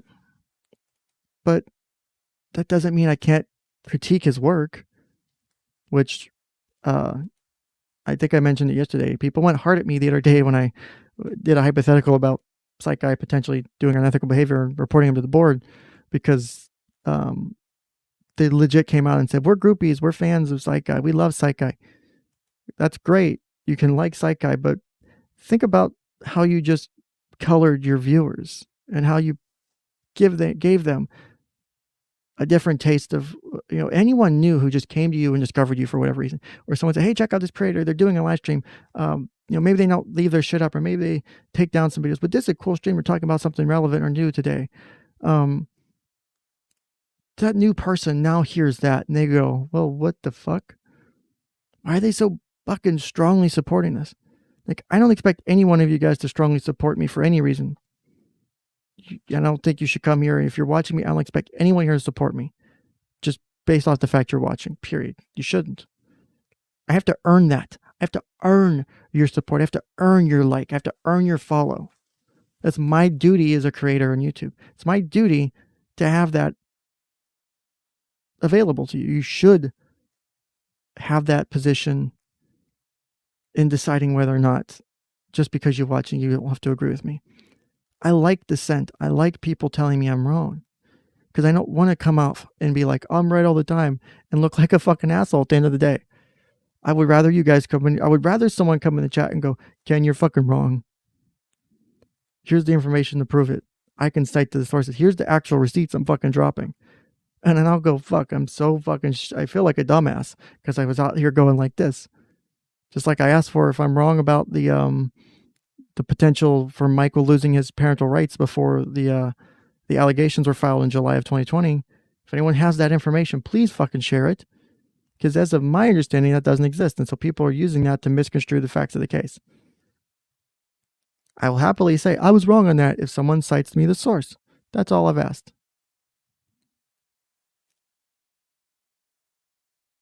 There's a reason why I do my channel the way I do. One, I don't want to show my face and be out there because I'm an edgy boy or girl, depending on whose stream I'm in at that particular moment. You're welcome, Critical K. And yes, thank you, Keck, for standing up for me in that stream. That was fucking beautiful. And they pointed out the damn point that I was trying to make with it too. And it was fucking great. That someone in the comments, someone made the point that was fantastic, and I was waiting for someone to make. Hopefully people can go back and watch that on their own and figure out the comment if I haven't already shown it.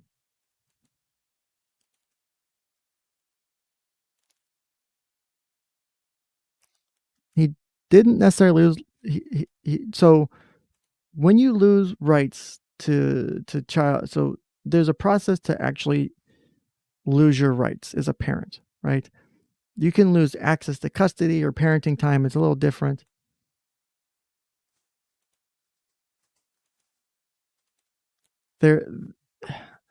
If what you're talking about is the order that was like, we're going to require all social media videos to be pulled down in 12 hours. We're going to award this and this and that to the mom. If you're talking about that order at the end of August, that was overturned on like the first couple days of September, that's different than what I've been told or informed of. Because if there's something prior to July 20 something of 2020, then I'll be happy to provide, I'll be happy to fucking own that up. Like I just, because termination of parental rights is a very difficult process to lose it. Because like in my state, I had a judge tell me when I was doing my guardian ad litem training back in the day, this is shit coming up on a decade here in a year or two.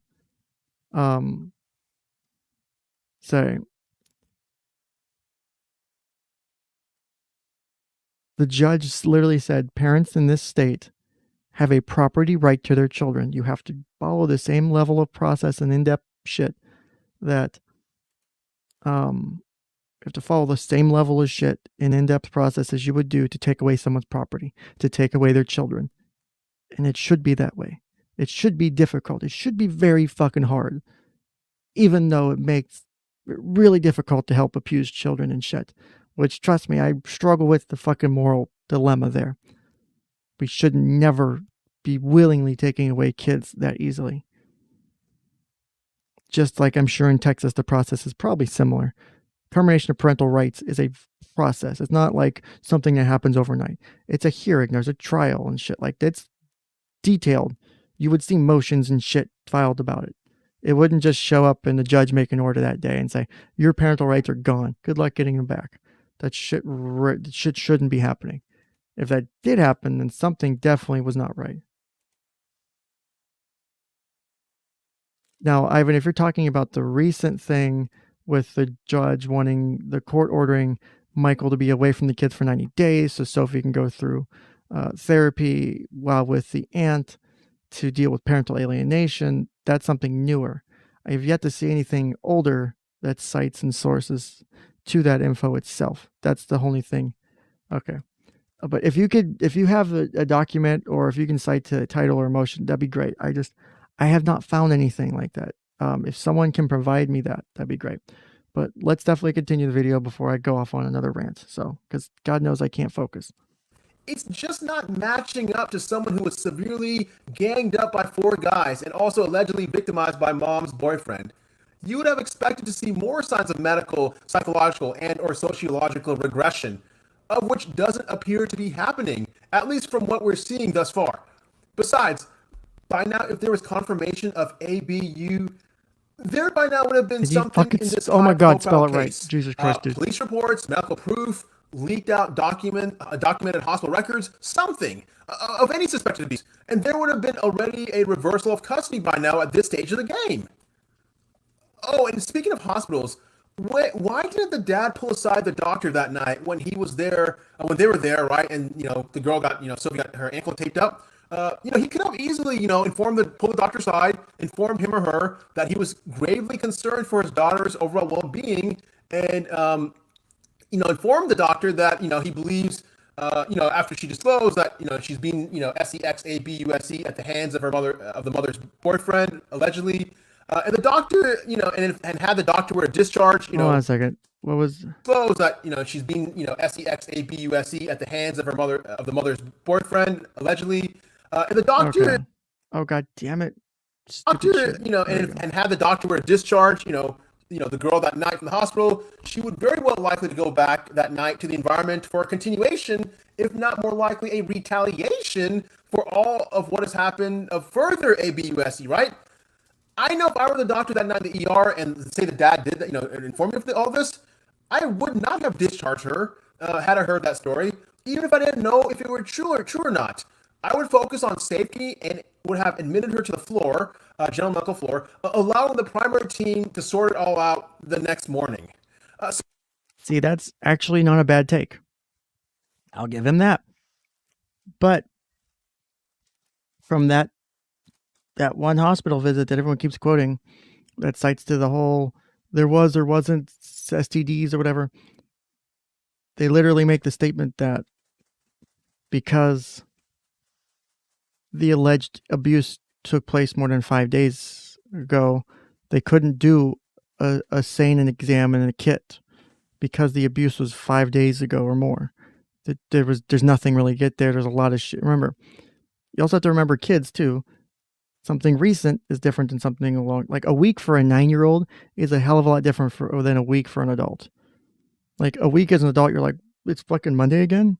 A week for a kid. Think about how, when you were a kid, like how long the whole school week was. It's just a school week, not including the weekend. Like the whole day felt like it dragged on. Remember, as 9 years old, you were born 9 years ago. When do you actually have memories you can remember that aren't sporadic? Maybe 2, 3-ish, maybe 4. So if we be generous and say 3, and you have somewhat consistent memory from age 3, that you can remember things, you can remember shit in that context, you've got 6 years of life that you know and can remember. So a week in a 6-year time span is a big chunk. So what's 52 times 6, right? So 52 times 6 is what? So some like 200, high 200s of amount of weeks. So 1 divided by 200 and say 80 something, whatever the number is. No, wait, 200 bucket. I'm not doing math. So it'll be like 300 something weeks. So 1 divided by 300. So that's the percentage of time for that week for a kid that's 9 years old, because they can only remember 6 years of it. That's a big chunk of your fucking life. Versus your 20, 30, 40 years old fucking week. It's like, it's whatever. So time experienced differently for kids. That's why they always, you hear them say, well, it was forever ago. No, sweetie, that was last Tuesday. Oh, it was forever ago. No, it was last Tuesday. Or it's like quantities, right? Oh, I've got 1,000 things, or I've got $1 million. No, let's count it. Like, it's silly, like you think about it, but when you put this shit in the context, it's like, I'm an adult. let me think about it from the adult perspective. You get a different perspective on it. You get a different idea of how it plays into all this. So 5 days ago or more, one, any physical evidence is gone. Two, any psychiatric or forensic interview, it's going to be really difficult to maybe pull information out, especially if it's a recent incident. You'll still get shit, you'll still get things, but you may not get everything. You may miss things, kid. Because remember, every day, every hour that passes from the moment of an eyewitness event or the moment something happens to you, you are going to fuck it up. You are going to fuck it up. Right? You are going to misremember things. You're going to misremember facts. There's literally, in my psych undergrad and in my graduate school, you know, when you talk about psychology and you talk about cognitive psychology, you talk about memory, there's literally chapter or chapters on shit like the fallacies and issues you have with memory, how memory's not this perfect thing. It's like, well, eyewitness testimony is a big fucking issue because people fuck up remembering shit. There's reasons why research into like, when you look at police lineups, instead of doing the 6-panel thing, like they used to line up 6 photos on the little book and you flip through the book, they stopped doing that because it was easily, you felt like you had to choose one of them. And they went to flipping through and showing that when you flip through and there's one photo per page, that you get better, you get more accurate reporting of who the actual perpetrator of the crime was, versus trying to do the 6. You had a lot of people misidentifying or feeling as though they had to pick versus going through the book of one photo after another. And then it's like, well, none of these people match, and you can feel okay. But if you get a photo lineup of 6 people, you feel like there's an unstated assumption that that person's in that photo lineup. Even though no one says it, you get the impression as the person sitting there trying to make the identification. And if you feel as though if you say nothing that you might not get believed, there's all this other shit that goes into it, why people might not believe, like all of it. All of that gets no one fucking thinks about it. Like sitting here talking about like, oh, that makes sense, right? Like, oh, duh. But guess what they did for years and fucked up? Photo lineups. Guess how many people got misidentified for crimes? A lot. Guess how many people have had their crimes overturned and shit because they were misidentified as the perpetrator, thanks to shit like DNA evidence proving this person was definitely not the person who fucking raped or murdered or did whatever, right? Because people misidentified someone. All because of the implicit assumption that a 6-person photo lineup, for example, means you had to pick one. And that choice changed someone's life forever. There's a lot of shit that goes into psychology. So it makes sense to, like, you know, after so many days, for a kid, you may not do it because normally you're doing it to do the exam because it's a nurse examining. So the nurse is examining for physical evidence. They're examining to take, you know, interview testimony. If there's real physical evidence, it wouldn't make sense necessarily to have the interview done too. You maybe should, but that's a whole nother argument. Again, personal opinions before anyone fucking misquotes me. Now, if we look at it from the kind of perspective Psych Guy was just saying, is if you get someone coming here making these allegations, yet you might want to have them monitored. Or if they're making this kind of allegation, it wouldn't be a bad idea to fucking check them in. Let's keep an eye on them. Let's get the pediatric team up here. Let's get the psychiatric team up here and the psychology guys up here to really work with this kid, see if anything's going on. But maybe they, you know, one, the hospital may not do that. They may not have the fucking facilities to do that. I don't know how big that hospital is. Maybe they don't have the facilities to do that. Maybe they're not designed for that. Maybe they didn't have any beds. Maybe the doctor, you know, even hearing the allegation just was like, oh, it's whatever. Because you can have all this shit go wrong and not be a conspiracy. You can literally have a bunch of people make stupid, shitty, bad mistakes. Some people may be making mistakes accidentally. Some people may be making mistakes purposefully because they hate their job and they're just fucking, I'm just doing whatever. People might be acting disingenuously here. It is possible that that is one of the outcomes of what's happened. That is literally possible. There's nothing wrong with that. In the fact that it's a possibility for people to discard the idea is to me is disingenuous. You should consider the fact that it could happen to you or to someone because it can. And it's not fair to sit there and go, well, it can't happen. Or, oh, it's all a conspiracy. Yeah, it looks like it, that someone's got this big conspiracy theory in their head if you're looking at it from the outside and you're coloring your perspective. Are you giving it a fair shake? And I don't think people are giving this shit a fair shake. It's all I've wanted from the beginning. Lost my job for a fair shake. That's it. Again, just said right here. I agree with Psych Guy on this take. I agree with him. If you can, if the credibility is there, like bring the kid in and admit them. Let's get thorough shit done. Why that wasn't done? There's a lot of variables, and I don't know. That's outside of my scope. I'm feel fucking free to admit that. I'm happy to admit that. But you still need to factor it in. So yeah, so many questions. I mean, my gosh, if he were so interested in safety like he appears to be, then why hasn't he, especially in the beginning, called off his supporters and told them, hey, calm down the threats? And why does it seem like he's not directly... Here's another assumption, right? The assumption is that all the people making the threats are from Michael's side. There is a bias built in here, whether anyone realizes it or not. Whether people like my takes on Psych Guy or not. People are probably going to get pissed about me doing these videos. I'm sorry, and I'm trying to be fair to Psych Guy. But I'm trying to be fair to everyone else watching. For him to, and maybe he says it later, but the implicit understanding is when you don't mention the other party too, like mom and dad, because you could have come out and said, mom and dad should have reached out to their people supporting them and said, hey guys, just back off. Let us deal with this case. That statement right there gives you an impression of neutrality without coloring it any direction. Because that says, mom and dad, you have very strongly vocal supporters. Because there could be, if the people are in the groups like Sophie's army or in I support Sophie or stand with Sophie, not I stand with Michael, who supports Sophie and shit.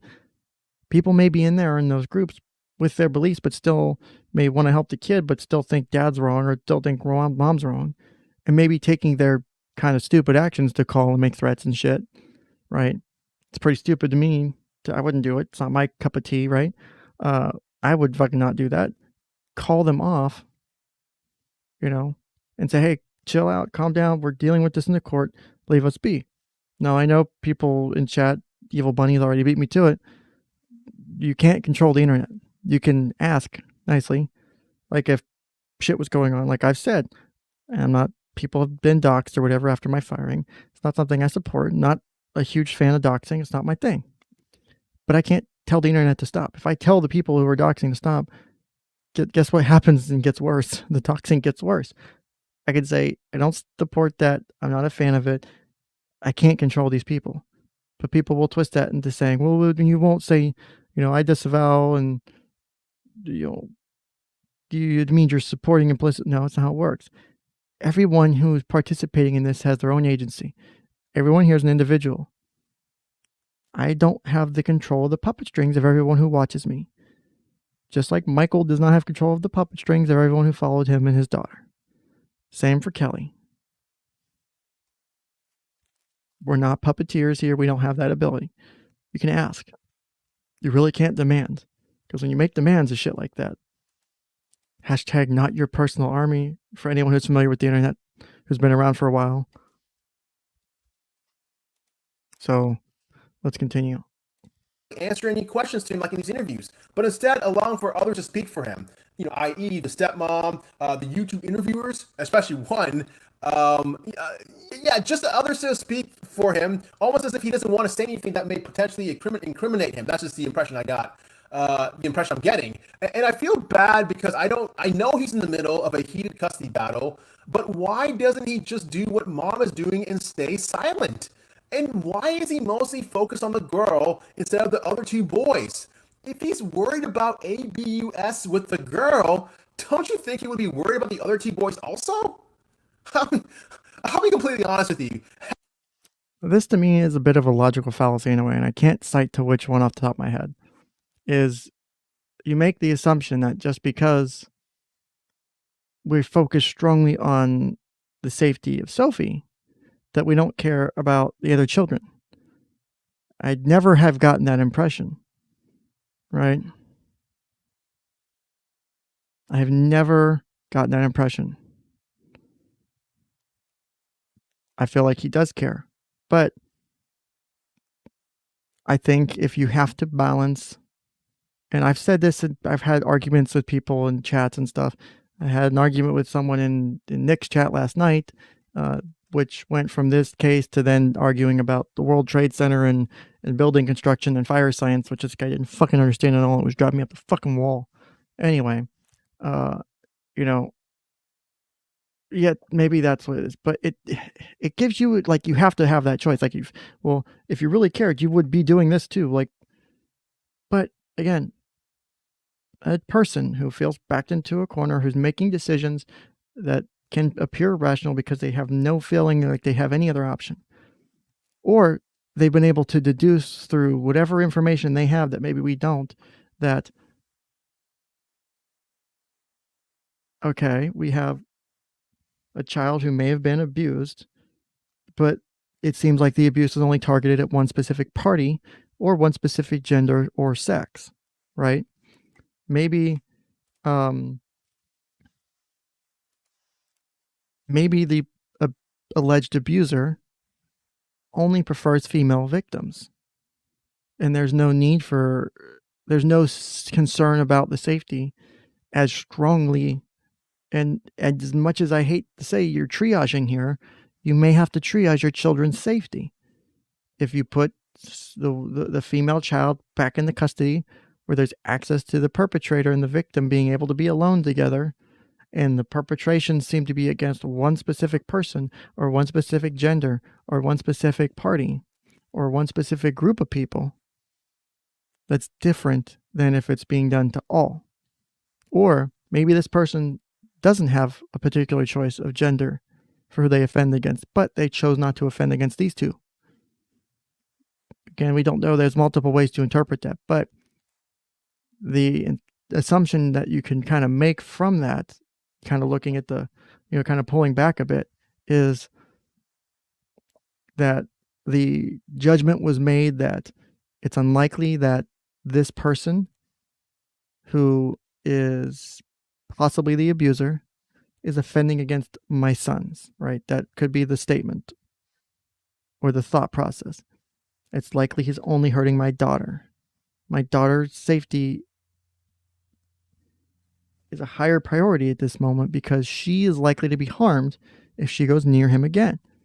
While there's still potentially a risk of harm for the other children, as the parent who feels as his child's been abused, there's that feeling and knowing that if this child goes back, there's a very strong likelihood this child gets abused again and again and again, or more than once, or multiple things. Like, so many shit can go wrong, but you don't have information or support to back up the idea that the other kids are being harmed. Should you triage your kids? Generally, I mean, people technically triage their kids all the time. They say they love their kids all equally. I've challenged people on that. You say that, but I guarantee you favor one a little bit more. You may give the other one a little bit more attention. If all three of them come to you bitching about the same thing, you might show one a little bit more love. You may show preference towards your oldest or your youngest, or you may think your middle child's not getting enough love and attention, so you may give a little tiny bit more preference. Because there's no way to show it all equally, but most people won't admit to that. There's nothing wrong with that. It's recognizing that's a possibility. It's recognizing that, hey, maybe I'm not giving all my kids fair time. Because guess what? I guarantee you, if you interview all three of those kids, they'll all say someone else is getting more time. Someone else is the favorite. Because mom or dad is not willing to admit that they have favorites, or that there's a possibility that there's a favorite. And so by doing so, it makes the situation worse. Because mom and dad don't want to admit, because then they have to say, I actually did pick a favorite whether I wanted to or not.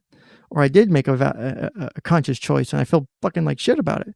Because this kid actually listens and does the chores, and this kid gives me so much trouble and I hate fucking go after it. Like, that's just one example. So, do you triage? Probably. Is it morally or ethically right? That's a whole other discussion. And I'm not making that assessment.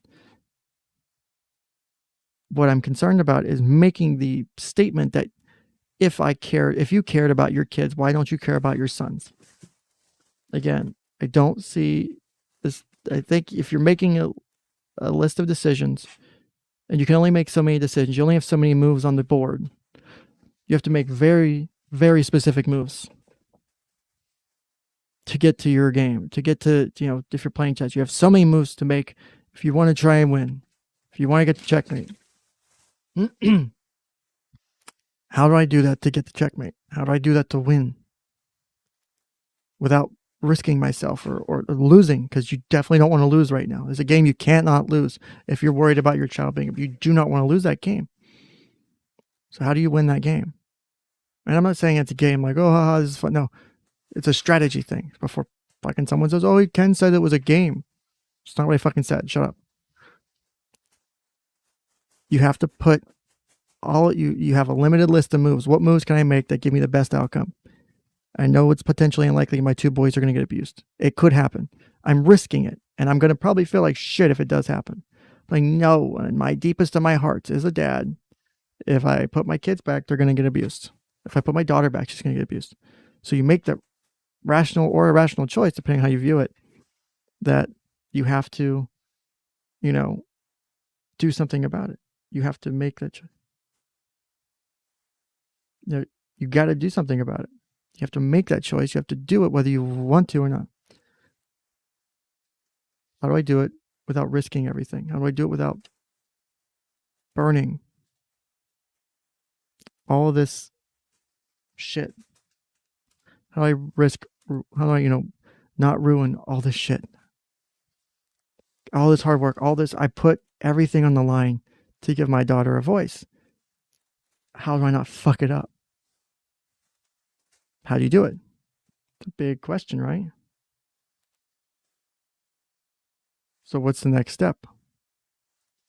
There's a lot that goes into it. So I don't like the statement, and I'm bothered by the assumption that there's this implicit understanding that just because we don't choose the two sons too, that we don't care about them. I don't like that. I do not like that. Now, he might be right. Psych Guy might be right. And Michael doesn't give a shit about his sons. He only cares about his daughter. And whether you think that's creepy or not, to quote Psych Guy, that's a whole other thing. Because I think that gets stated at some point as far as the obsession with the girl is kind of like creepy. I think something like that gets implied. Again, don't quote me on that one because I'm not sure. But you should factor it in.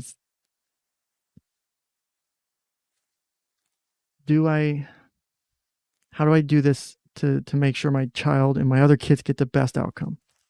Because you're already in what appears to be a losing scenario. So let's continue. As I stated earlier, I haven't watched the entire videos because I'm a busy physician, and I've seen cases like his. Okay, there we go. Can we clip that? Actually, can I clip that? How do I clip this? Let's capture, record video region, and let's do that. So let's do that because I want to clip this. So record. I haven't watched the entire videos because I'm a busy physician, and I've seen cases like his. I know pretty much what's going to happen based on my clinical experiences. I have a pretty good idea of what's going to happen, and I think I already know what the probable outcome is going to be based on everything that I'm seeing. So do I need to transcribe that?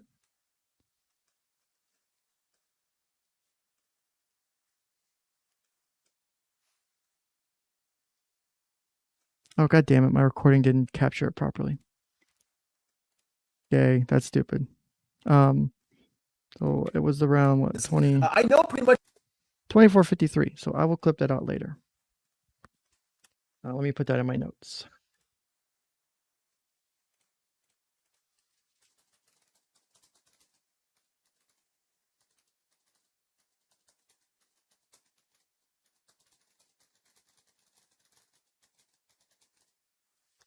That right there bothers me. So listen to that phrasing again. Really listen to that phrasing again. What's going to happen based on my clinical experiences. I have a pretty good idea of what's going to happen, and I think I already know what the problem. That skip there was not me. That was him skipping forward in his own audio editing or cutting somehow.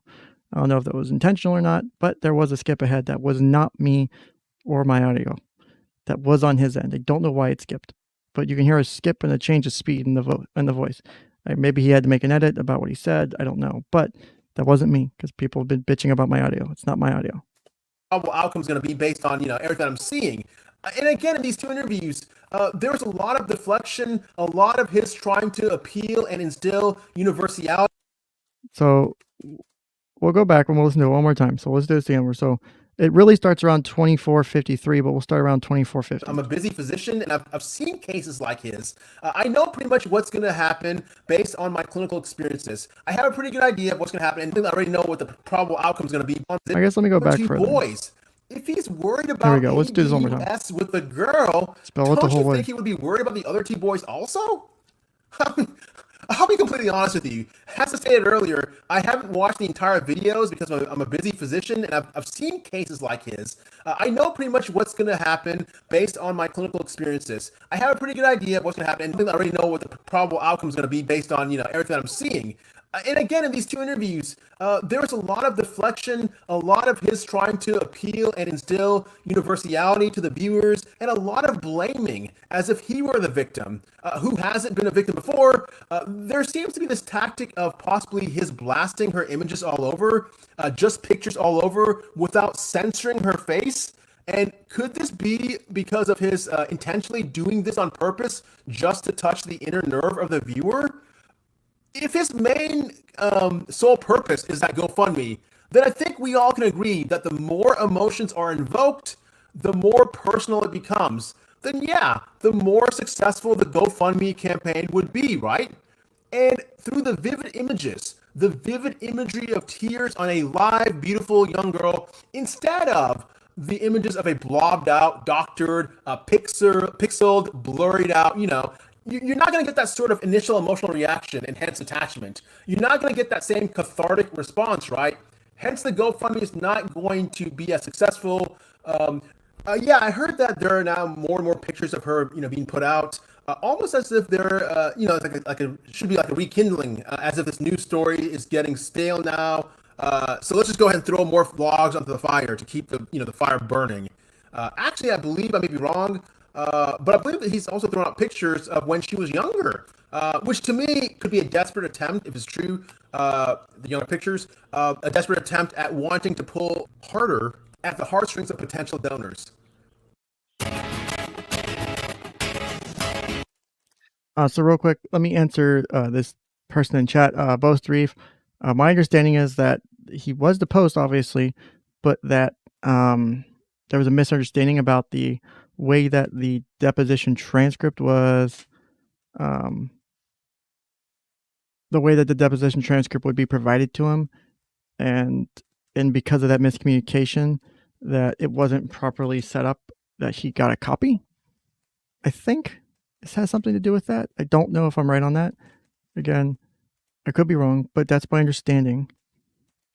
So he would have to, I think, obtain one from the people who did the transcription for the respondents. So,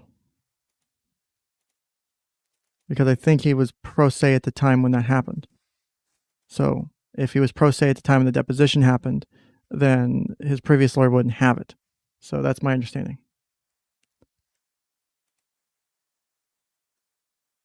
But so that was the end of video 3. So let me do something real quick. Let me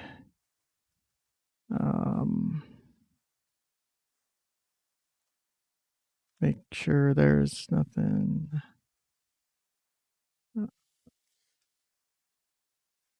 Wait, that's free on the word? That's fucking free on YouTube?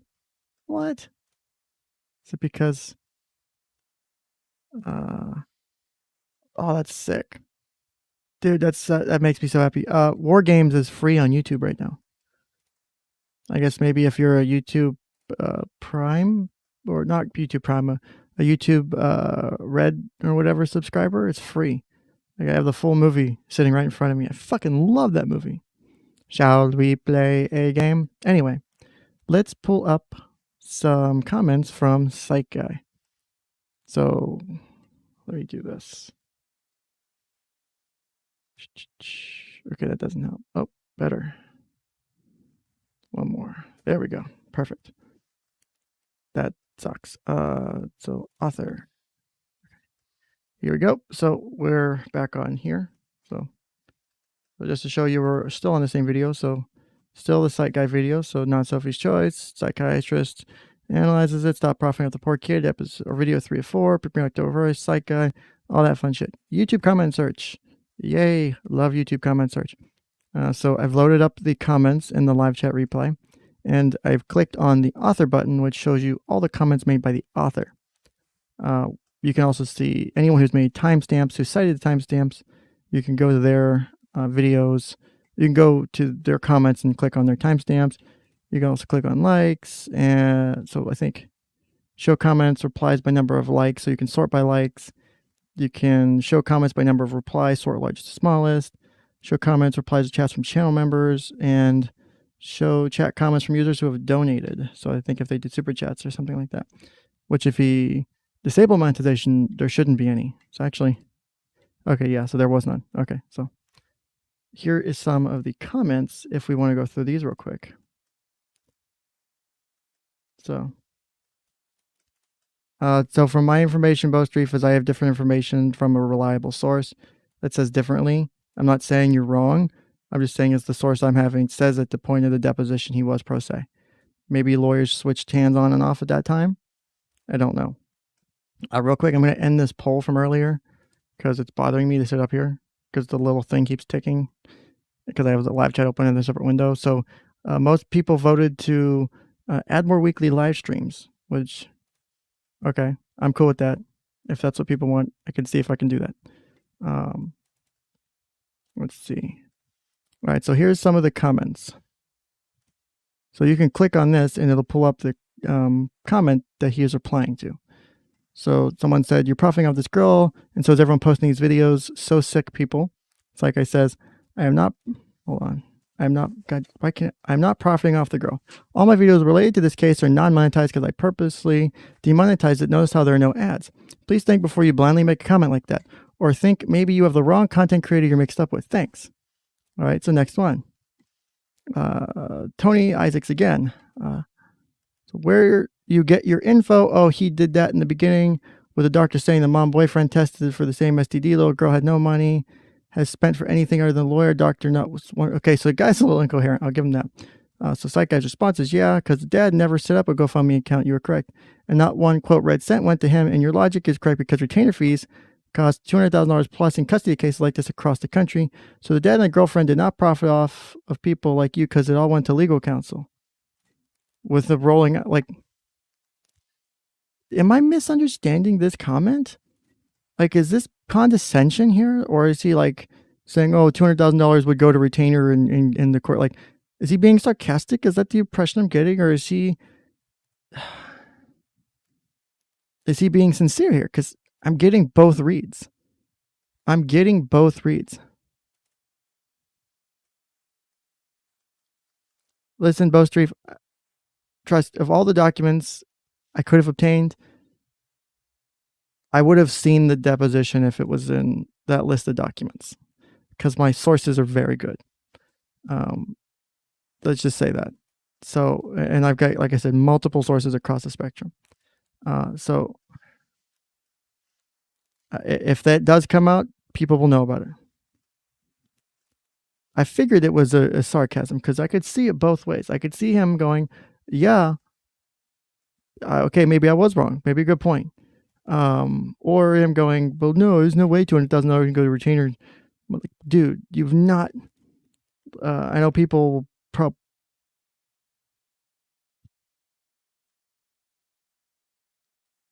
I know people will probably say shit because of people like Drexel, who's gone through custody cases with his own. And he struggled with getting his daughter back. And it was a huge deal for him, right? He spent lots of money on that case.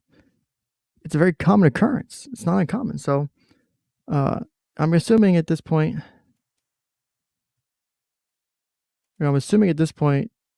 I have to take the eye roll and the way it's phrased as kind of sarcasm. I don't think he truly believes that, which kind of makes me sad because I think someone with his level of education would kind of know that with his experience. So Kristen says, what's sad is they don't just have the GoFundMe, they also have their Venmo and PayPal. When the GoFundMe was being threatened by Kelly Long, put a motion to court for the money to go towards her lawyer fees, therapy, etc. They made an entire post for people to start donating with their Venmo, PayPal in case the GoFundMe was taken down, which to me makes sense if you're income to being able to pay your shits. To me, that makes sense as the party who's doing that. Like, you would want to cover your bases. You want more than one place to get money and earn money, right? Especially if it's important for your child. Psych Guy says, good to know that the dad is focused on getting money instead of the poor girl. What wonderful job he's doing. 10 out of 10. Another eye roll. Yep. So this is his indication of sarcasm or condescension. I see a lot of condescension here. I almost say condensation. There's a lot of condensation on Psych Guy's chat right now. Yeah, there's a lot of condensation right here. Probably from Ken crying at how fucking horrible the take is. But let's continue. So Moondan says, 𝐂𝐨𝐿𝐽𝐽𝐽, stop. I'm assuming someone else in chat. He even led 𝐂𝐨𝐿𝐽𝐽𝐽 talk to SL unsupervised about her own essay experience. 𝐂𝐨𝐿𝐽𝐽𝐽 herself said that in the live. What the actual fuck? I don't know what that's about. Let's see here. That's weird how that does that. Yeah, I don't know why it did that. That's weird. So Psych Guy said, yeah, I heard about that. That's the reason why I ripped on her, because that foolish, reckless behavior makes her deserve to be ripped on. Thankfully, 𝐂𝐨𝐿𝐽𝐽𝐽 was part of a now defunct children's fictional TV show, so no harm on the tincture by association to her. Thanks for the comment. So, again, I don't know this 𝐂𝐨𝐿𝐽𝐽 thing. Maybe I missed that. So, we'll see. I probably have to get caught up on a couple things. Moontan, Psych Guy. He doesn't care about her overall mental well-being. Me. No, Psych Guy. No, he does not. Another great video. So, yeah, great video. Yeah, it's really sad, isn't it, Psych Guy says. It almost seems as if he values more about his dumb Bret Michaels wannabe bandanas than the psychological well-being of his daughter. I mean, that's what it looks like, right? No. Am I wrong? Thanks. Anyway, thanks for the comment, my friend. Much appreciated. Right, so that's another, like I said, the perception of neutrality given from the videos versus the comments speaks volumes to me. Notice, if you look at my comments, when I reply to people, I try to respond politely for the most part, and I try to show evidence and receipts when I can. Because I don't do shit like this, because this shit pisses me off. Because if someone did this to me, I'd be fucking pissed off. So why would I do it to you, the people who come and watch me? I'm feel free to drop questions and shit in the chat. I'll try to read them, but I do want to try and get through these comments and shit. So if I see questions and I can respond to them, I'll try and answer. I try to do my best with that. So, but I do need to get through some of these because there's quite a few of these comments he's made. So Kitty says, look at the difference between how the family of Jamie Claus has handled her privacy versus this case. I don't know that case off the top of my head, so I don't know the difference. So I'm going to be honest with you there. There's a stark difference. They've kept everything private and they have limited in what they release. If the accusations in this case were true for my child, I would be shielding her and protecting her from everyone. If all these men had essayed my daughter, I would not trust even close relatives to talk to her or even look at her. That, to me, is problematic. There's so many things I can say about that. Good and bad. It's not necessarily a bad thing. That, to me, indicates a problem. That, to me, indicates a lack of trust and close attachment with the family. I could not fathom, after all that, putting her face, her journals, her private discussions, her videos, and photos out there for every pedo and predator in the world to obsess over.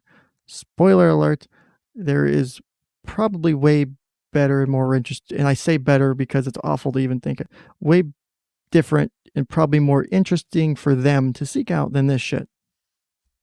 Like, to get this information, you must have a very deep obsession. And I don't think anyone's targeting this specifically, and this doesn't stop the issue. This doesn't fucking fix anything, trying to hide everything. There should be... I have so many things I could say about that.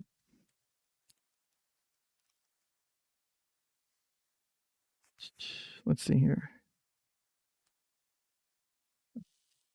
Hannah says, he lets SL speak to Tina Servino on Facebook. If you search her name, the interview with Michael Long will, on her show comes up and she talks about it. Let's see if I can find that for my records.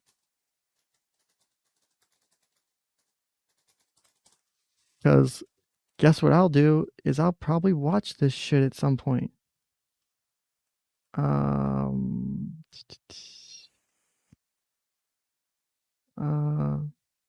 Let's see here. Prime hands. We'll have to put that in my notes as well because I can't find that just searching off the top of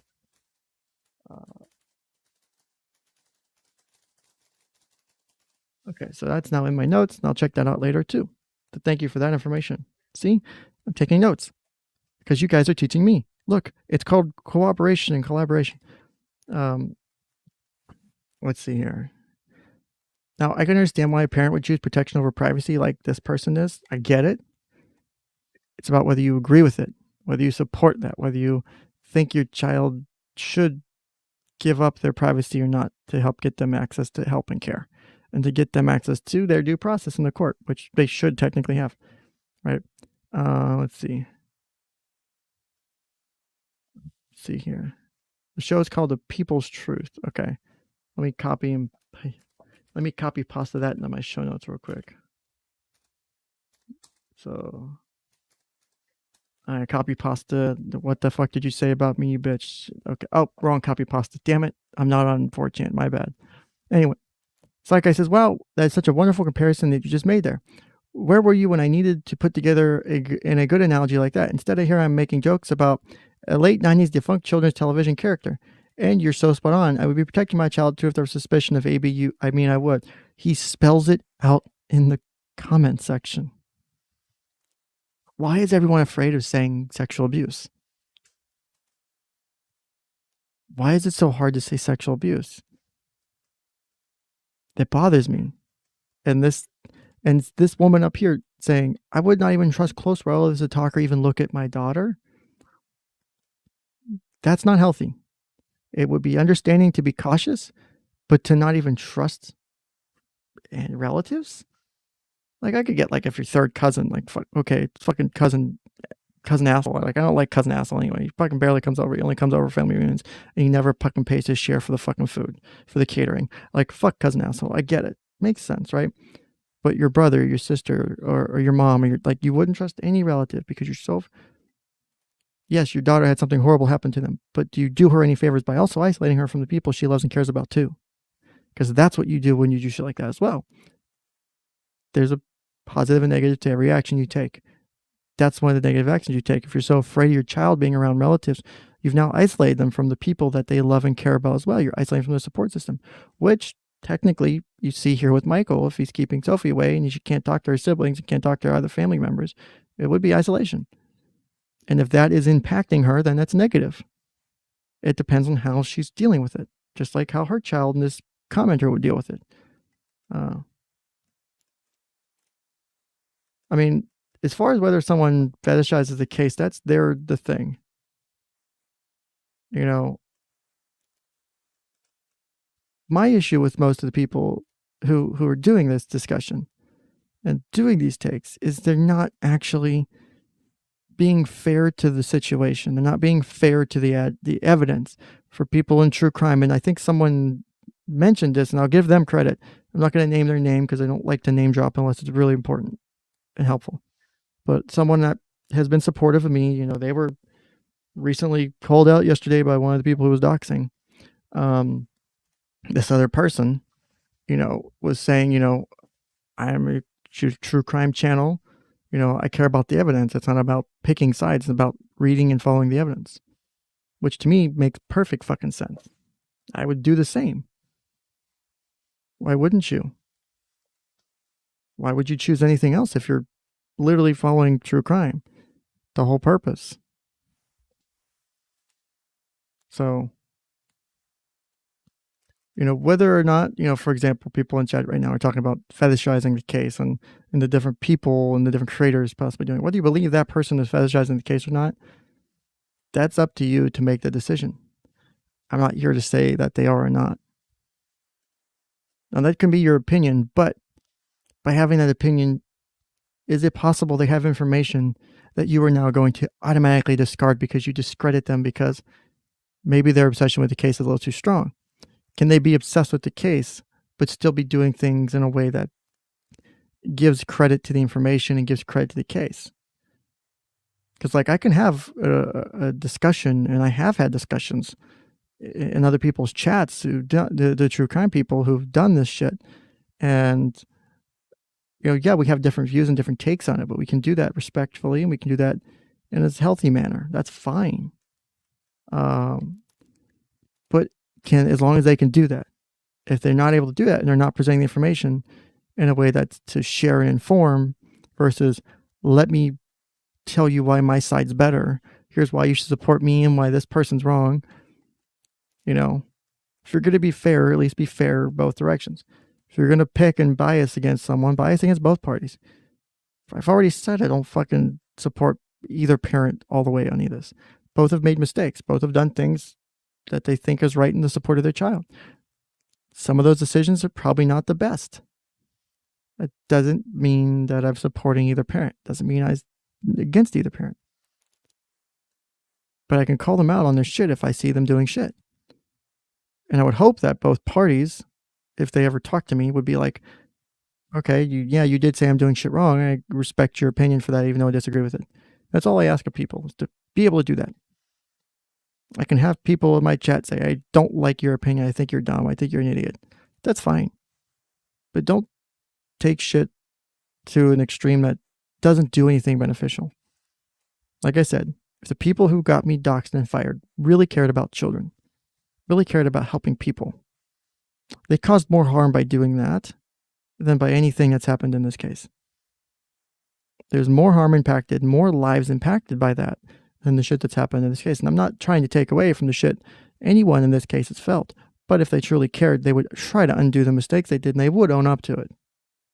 They would come out and stop fucking hiding in the shadows. And I've already said publicly, if they would come out, admit to it, and try to undo their mistake, I have no reason to sue them, because I'm all for second chances.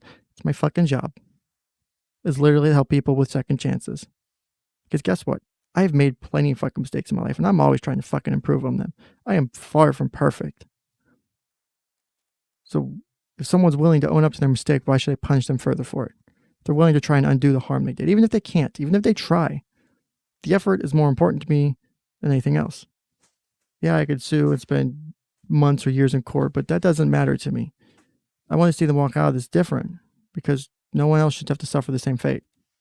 That would be the benefit I would want from this, is no one else gets fucked over by them or their parties or their people. That would be it. If someone's going to suffer, let me be the guy. I'll fucking find my way out of it. But I got lucky because I have people to fucking back me up. I have people like Nick, who has come out and stuck his neck out for me and helped me with this situation. I've got you guys supporting me and helping me fucking take care of bills and pay the bills and shit and all the other fucking things I've got to take care of now. It's my normal source of income that I have. So thank you for that. I really do. Thank you for that. But no one else may be as lucky as I got. I got lucky, and it's still not easy. Because if it was someone else, they may not have the income. They may not have the ability to raise money. They might not have the public platform.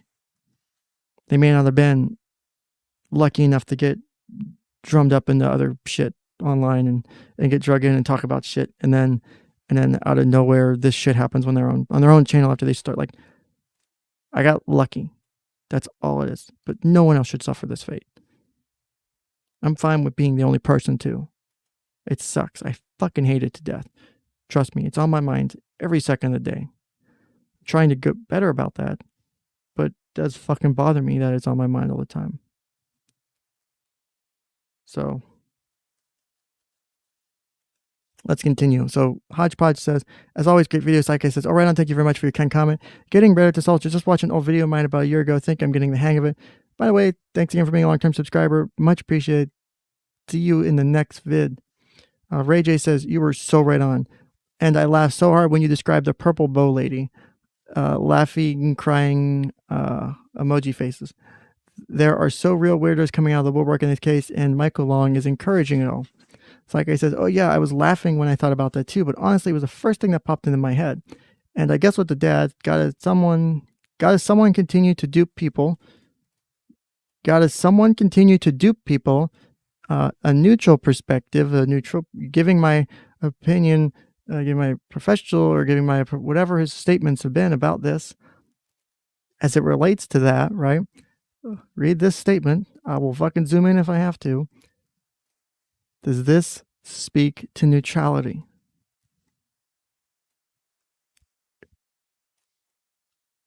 If I disagree with Michael, I still wouldn't say this.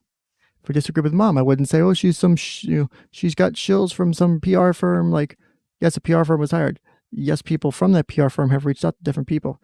Those are things I can prove. I can't prove if anyone shills. I can't prove if Mom is secretly having them. Like, I can't prove it. So guess what? I'm not going to fucking cite to. But saying that people are being duped without any substantiated proof, and keep the GoFundMe account as long as he can, I guess, because I'm thinking that the sand crystals weren't flying off the shelves. Thanks for the comment. See?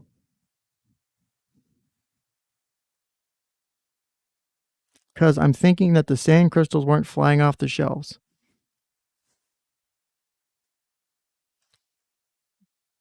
I'm seeing condescension here. I'm seeing bias here. Don't get me wrong. I have my own bias, and I'm doing my best to correct for it. Because I have a personal opinion on this case. I'm not sharing it yet because it's not important.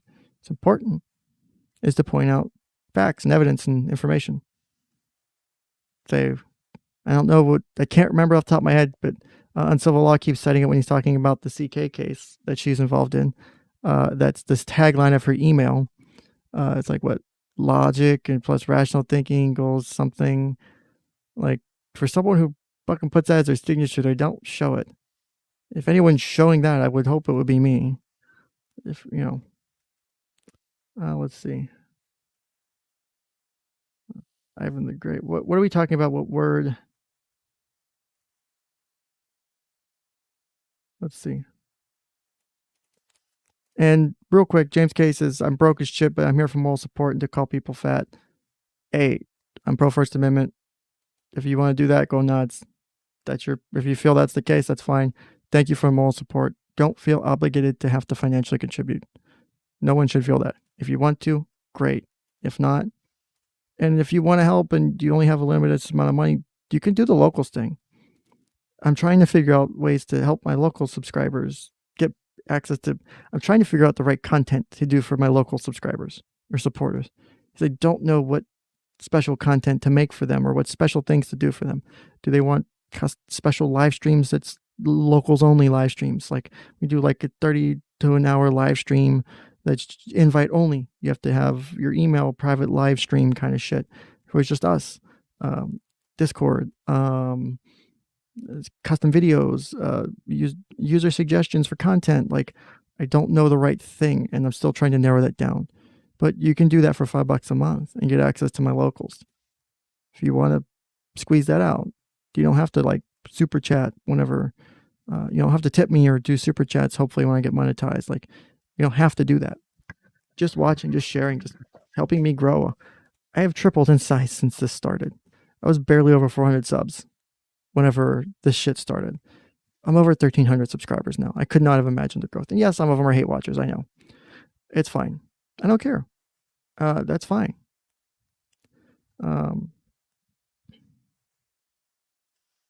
Let's see. I'm just checking out the, let's see here. Just checking chat real quick. Let's see. What are we arguing about in chat? I love reading chat sometimes. Anyway, let's pick back up. Yeah, and like Twisted Puppet saying about the fucking sand crystals or quartz crystals, I don't care. I think it's kind of dumb. I mean, if you can make money off of it, go for it. Yay, capitalism, right? That's what I'm doing technically, but it's not my gig. I know, Stegas. Why do you think I don't fucking care? They're still watching. Yeah, affirmative. Now you're close to it, like something like that. It's still funny, but this comment here, like, you're not giving me the impression you gave me at video 1. Even if you think Dad's doing all this shit wrong, you're still not maintaining your neutrality, and you should be fucking honest about that. You should come out and say, look, I will admit that, you know, if I'm Psych Guy, right? Like, I will admit that the evidence in this case leans me to support the mother more than the father. I'm still trying to present it as best as I can, but this is the information as it is.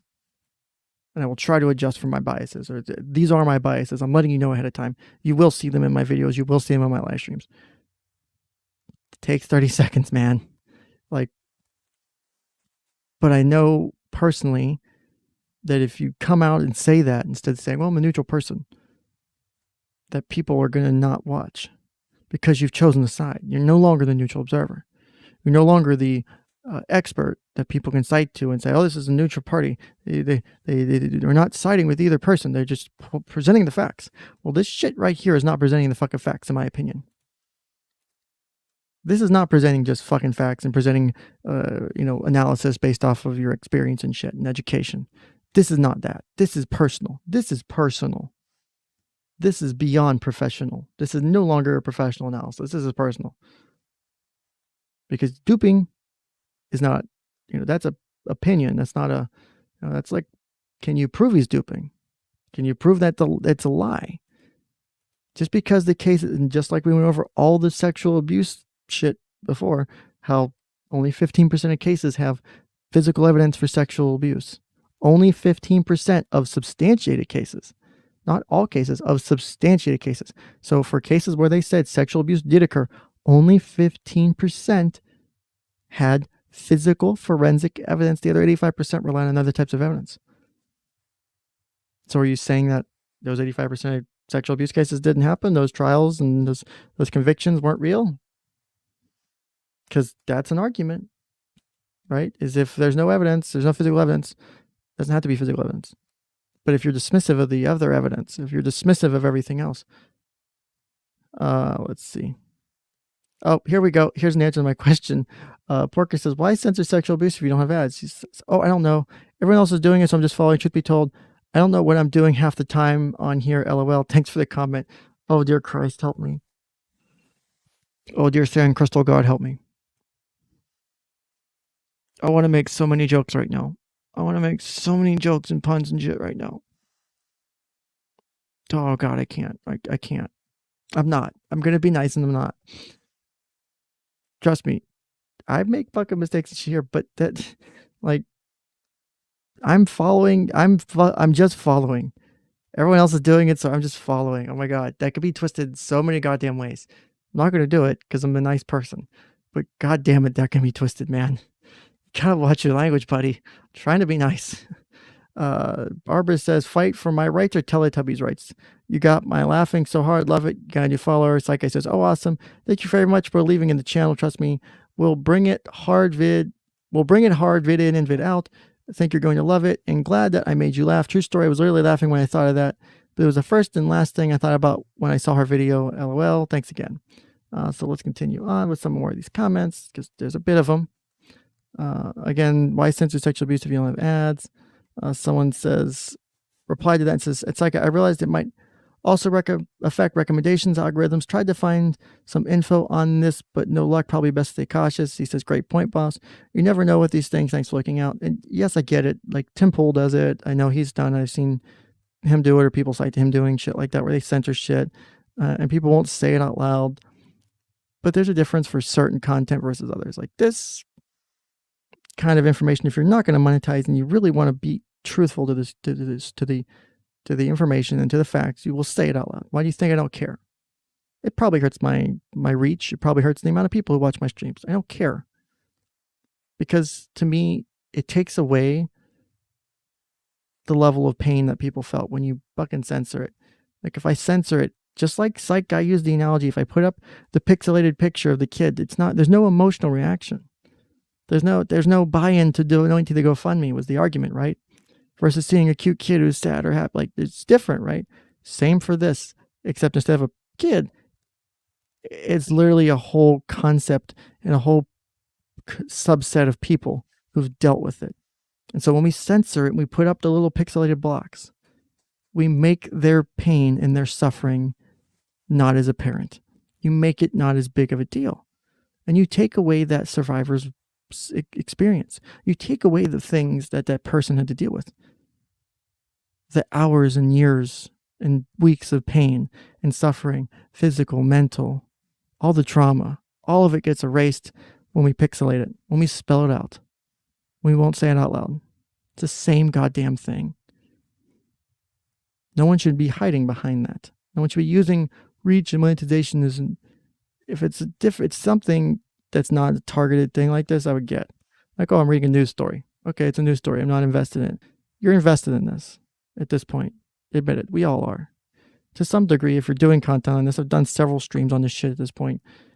Not necessarily doing it on this for anything specific. I'm doing it to hash out the arguments and statements I've made because I'm able to back up the shit I'm saying with receipts, with citations to research.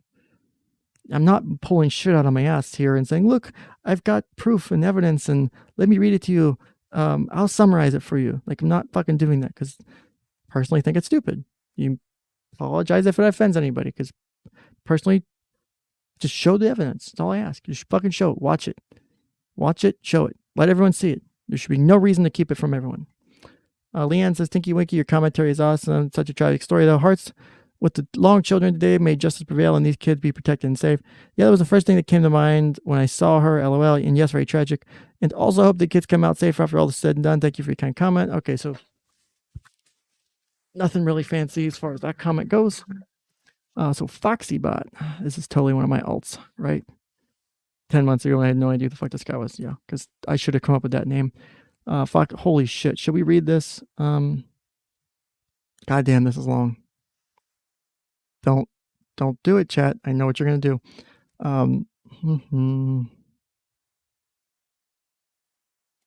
Let's see. What the hell does this all say?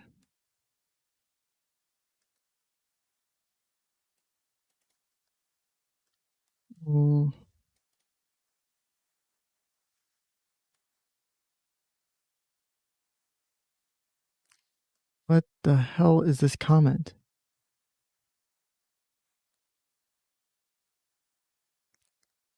What in the hell is this?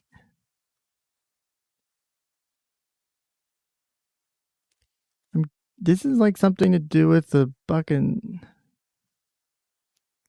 Look, I'm going to pass on this for the moment because my brain hurts trying to fucking comprehend this. We'll come back. But the comment from Psych Guy is, oh wow, didn't realize, know any of this. You must have some really amazing, interesting stories working in the film and entertainment business for over 20 years. And it seems like I should replace the letter I with the letter A in Winky.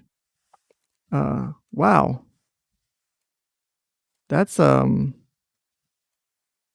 for taking it neutral and seriously. I mean, I'm trying to take it seriously. I make my dark humor jokes, but apparently this isn't something I've seen and this isn't the impression I'm getting, but we'll make that joke.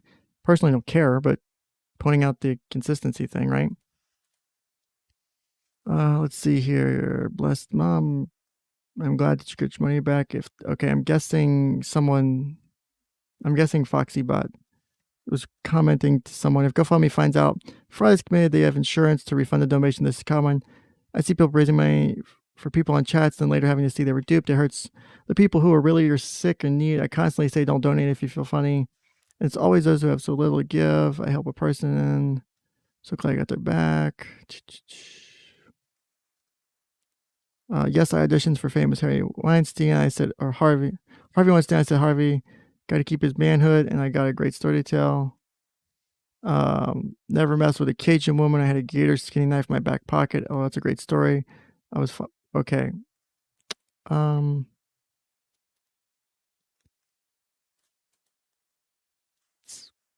This woman,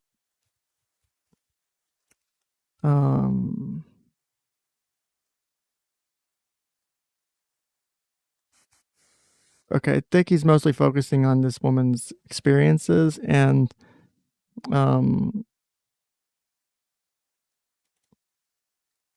telling her she should create a YouTube channel and discuss that stuff, which, okay, that's cool. I'm fine with that.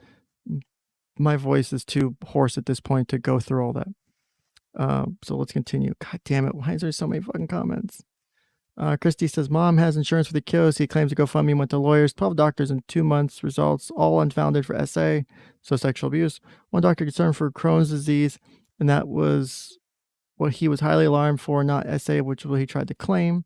Psych Guy said, I did not know this, just getting into this now. Wow. Okay, it just gets worse for that one side. My gosh, thank you for informing me about this. So there's a pattern here.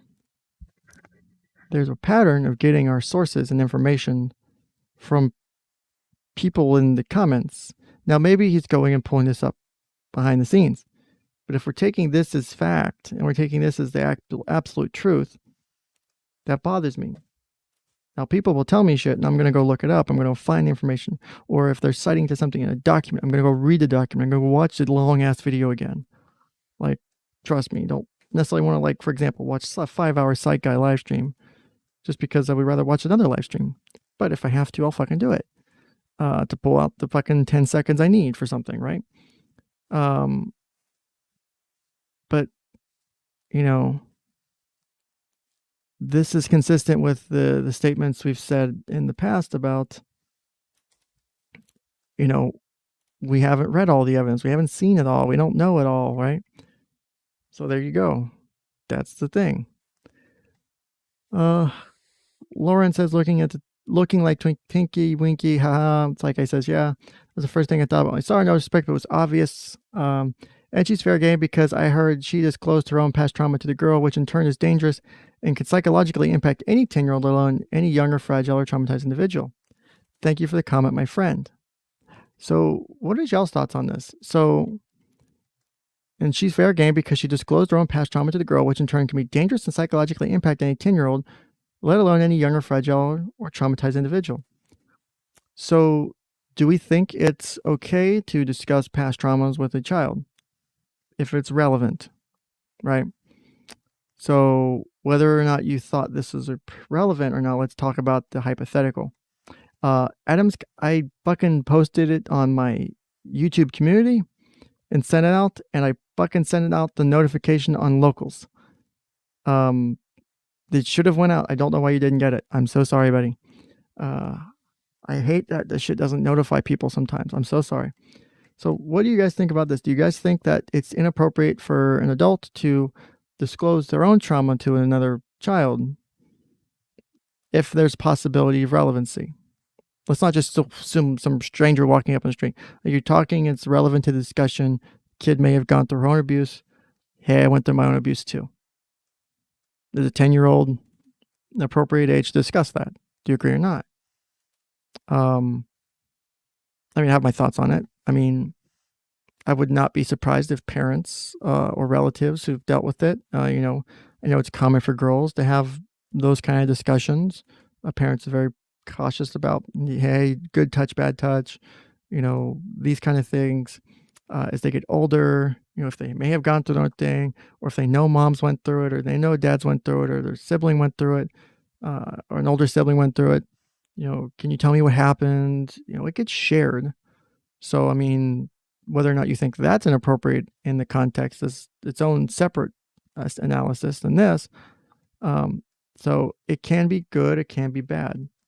It can be trusting, and it can be, you know, it can cause an impact. It could cause trauma to be worse if the child is not prepared for it, if the child doesn't understand it, if it's too large of a concept for understand, if they still haven't really processed their own trauma, or they haven't put up their own coping mechanisms into place. I could see it being traumatic too.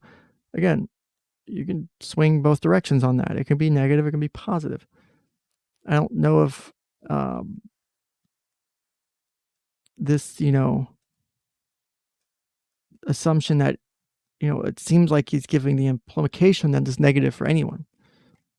You know, would I share it with my kid at 10? Depends. Maybe if it's relevant, maybe they need to know that, hey, this is some serious shit happened to me around your age or whatever, right? You know, when I was your age, this happened, and I let someone, you know, I trusted someone too much, and they took advantage of me, and it really hurt me. And, you know, this is what, you know, they kind of did. And obviously not going into the gory details, but this is what they did. You need to be aware of this. You know, here's how you can help deal with it. Like, it is appropriate in certain ways, it's inappropriate in certain ways. You know, again, I don't like absolutes. I don't like black and whites. Like, I don't like any or none all the time. Never. I hate absolutes. They bother me.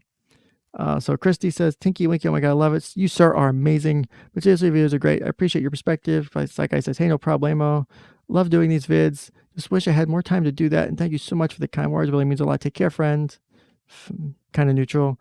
Lauren says, I think it's very likely that Michael is purposely plastering his child's face all over the place to pull at the heartstrings of people. It's a marketing tactic, basically. Well, I don't think that is necessarily incorrect. I mean, it's technically not wrong in a way. The goal is to get the word out, which is marketing, right? Whether or not you think that's ethical or right is it's the discussion kind of core of it. Remember, he worked in social media recruiting and all that. He knows exactly what he's doing. Psych Guy says, agreed and great point. Yes, SEO marketing, I heard, just continuation of the craft. It's real sad how people seem to be jumping head before feet into this. It's really sad. Thanks for the comment. Pot meet kettle meme.jpg. Let's see. What's the next one? Jesus, Psych Guy, why so many fucking comments? I don't even reply this much. Susie says, after the second gag order, he's on Instagram, Twitter, GoFundMe, and Facebook. Now calling for peaceful protesters to come today. It's like I said, this is not following the gag order. Business is making me want to gag and throw up myself. Thanks for the comment. Neutrality. Right there, baby. Again, he says after second days, it's still on. Susie says, nope, totally expecting it. Thank you for your insight. Hey, no problemo. It was pretty fun, not going to lie. Thank you for checking it out. Let's see here. 𝐂𝐨𝐿 started part about the purple belly, so hilarious. Psych Guy says, oh yeah, LOL, that's my favorite part of the vid. That's your favorite part of the vid? Okay. 20-minute video, that's your favorite part. Okay. I commented this elsewhere, but another post, but she's fair game because I heard that she disclosed her own past trauma to girl, which in turn is dangerous and can psychologically impact any teen or let alone a younger, fragile, mind traumatized individual. Because I just read that like 2 chats ago or 2 comments ago. I'm not fucking doing it again. Part about the purple belly is hilarious. Psych Guy, I completely agree with you. It's egregious to not understand how an adult could possibly think that is appropriate. Okay, here we go. Fun argument. Especially if they think this child was just essayed by 5 men, 4 plus the boyfriend. It makes me truly question the motives of that individual. So this person's implying that this woman, I'm assuming it sounds like a woman, her sharing her past sexual abuse, questioning the motives of that individual. What kind of questioning of that motives could you be? I mean, that could be taken a lot of ways. Are you implying a sexual or malicious motivation by sharing their own trauma? Are you trying to give that implication? Are you saying that they're trying to prime or to try and coach the child by giving the allegation? You know, even if that did happen, it doesn't mean that the motivation's, negative. It's a big jump. It's a big jump to this assumption. Where's your citation? Like, where's your proof? You have no proof of maliciousness. Again, I work off the assumption that people, when I interact with them, they're being honest to me and they're not trying to lie to me, because it's hard to do that as a therapist. Very rare, very rare occasions I would have to do otherwise. But in general, I'm assuming you're telling me the truth because I need you to. I need you to feel like you can trust me and tell me shit. If I trust you, maybe you'll come back later and say, okay, maybe I didn't tell you the whole truth about it. Maybe I kind of fudged a little bit of evidence, which I would expect in some cases, especially kids or whatever. They might not be open to certain things. Fine. But to jump this far, like, I would very rarely make a jump that far, and I would really want something to back it up. That's me. Yes, KL says, assume. Psych Guy says, haha, I just popped into this other popular channel, the one that seems to mesh with dad, and I could only stand 5 minutes of it because it was literally getting a headache. This YouTuber was focusing on the number 4 and trying to make it out as if she didn't know where it came from. These YouTubers don't realize that abuse is not good, period. 4 perps, 2 perps, 1 perp, dad coaching, parental alienation, abuse is abuse. I'm gonna push a button and say I don't know if I agree with this in a certain way. Personal opinion. Focus on the big picture and don't cherry pick and get lost in just trying to change the focus and narrative and double down more than likely. So frustrating, especially when half the folks here don't know anything about parental alienation, how this can be a possibility or considered a form of abuse too. I also have a take with this, but I can't highlight both. So I mean, you could technically say abuse is abuse, but do you minimize other people's abuse? Is coaching worse abuse than actual sexual abuse? Is parental alienation worse abuse than actual sexual abuse? I mean, it depends on the severity. It all comes back to that. Abuse is abuse, yes, but everyone's abuse is different. Everyone's experience is different. I would think, you're supposed to, you can't compare abuses. Like, you can't say, well, my sexual abuse and your sexual abuse, you've only had 5 instances where I had 30, so mine was clearly worse. Where your 30 instances may have been completely different. Maybe they were only exterior touching, right? Versus full-on intercourse for the 5 times, and it was very violent. Can you truly compare? The psychological trauma may have been different for you. Is it fair to compare them? Is what I'll come back to. Is it fair to either party to compare them? You should never compare those things. It's not fair. You shouldn't compare yourself to anyone else's life. You shouldn't expect to hold yourself up to anyone else's life or standards. You shouldn't try to keep up with the Joneses. You should try to keep up with yourself and make sure you're taking care of yourself at the end of the day. That's the most important thing. Fuck anyone else. None of that matters. Care about yourself. That's all that matters. Worry about yourself. Take care of yourself, period. That's it. That's all you should care about at the end of the day. Fuck it. And I'll also say, saying that when half the folks here don't know anything about it, how it could possibly be, and sitting here just trying to change the folks. So this again is pointing to me is not maintaining neutrality. So there's a lack of neutrality with this statement. Shortest Mike, that's a great point. My sexual abuse can be up your sexual abuse. Yeah, right. That's a great way to characterize it. As awful as it is, it's really.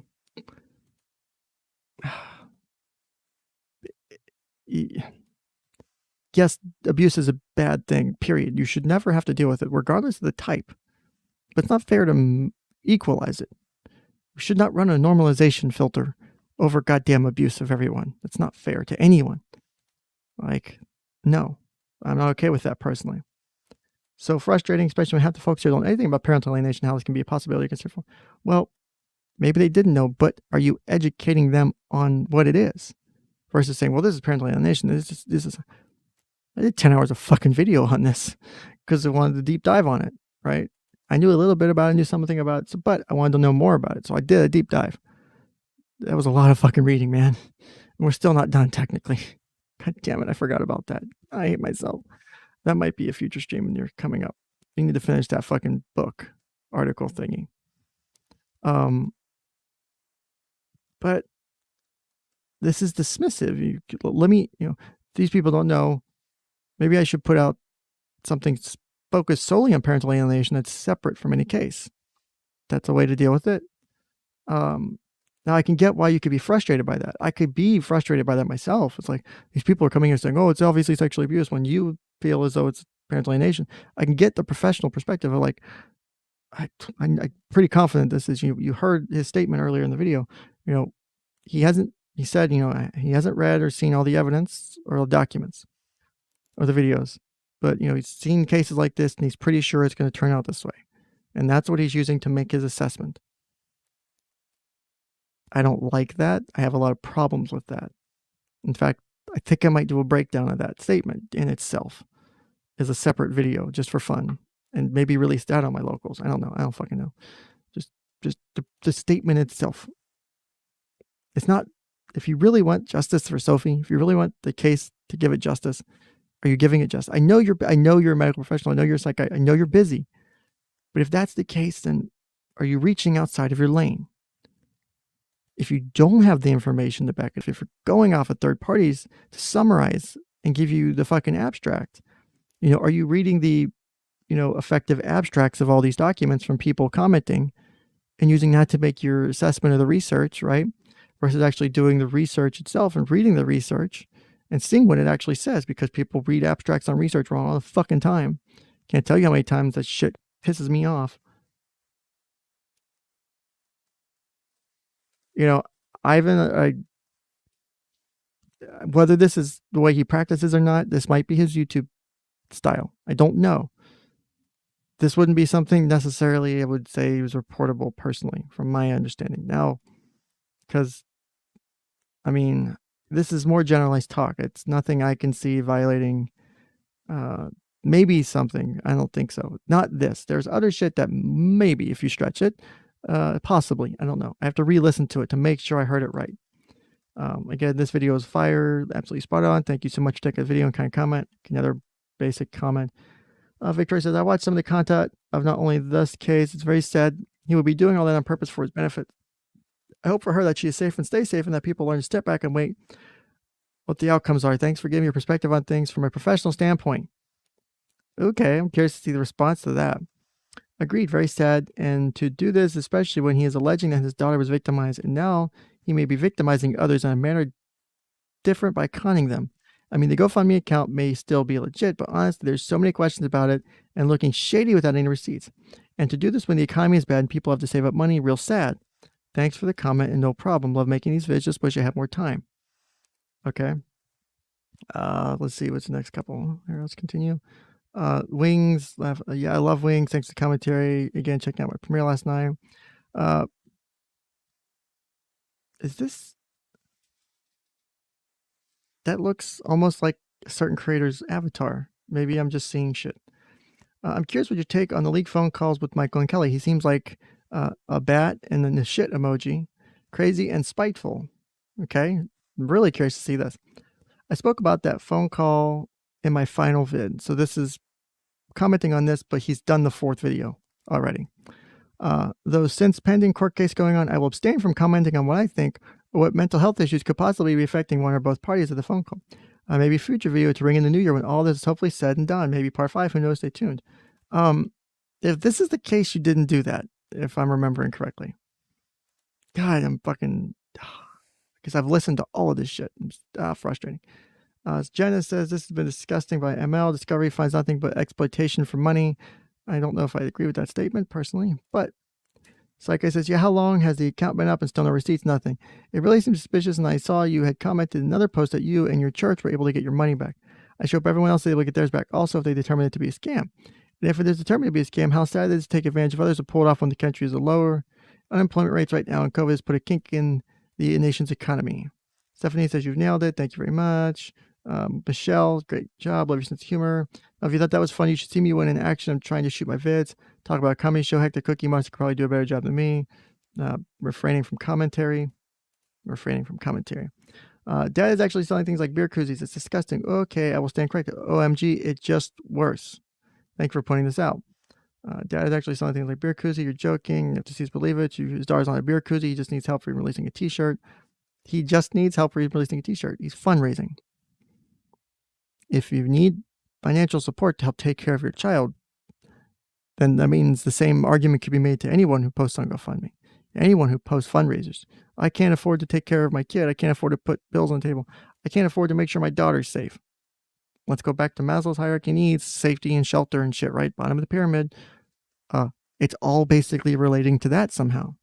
Physical safety versus, shelter versus fear, potential for abuse. It's going to be core levels of the pyramid, the first 2 levels, right? That bottom levels of the hierarchy. So if this is, again, I'm not saying that I would do it, right? If it was my kid, but I'm saying is if you're trying to take care of your child and you need help with money, is fundraising necessarily a bad thing? Is if the money's intent is to help your child. That's the goal. Now, if it gets misused and misappropriated, that's different versus the intention, and what you actually do with it can be separate things.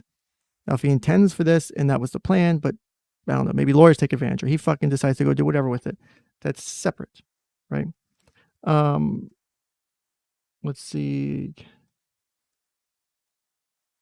What's this?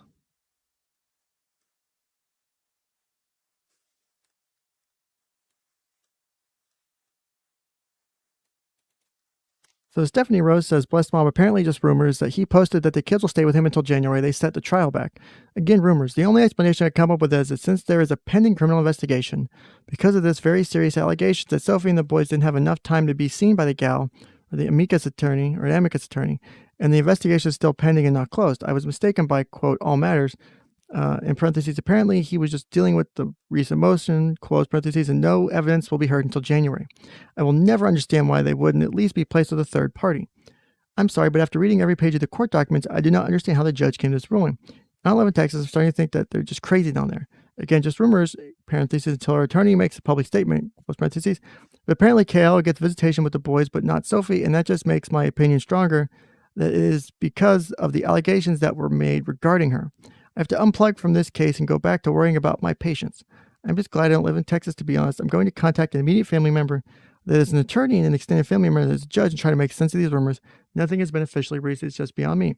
See, there you go. Nothing's been officially released because this is after the sealing. So anything that was released by one of the parties or someone involved. Also, Shortest Mike says, it's weird that Psych Guy thinks that victims have cookie cutter reactions to anything, and people are super complicated and unpredictable in my experience, or people are super complicated and unpredictable in my experience, to be able to say the least, let alone how to react. Now, you'll see patterns of behavior, but that doesn't mean you're going to see them in all cases. That's my experience.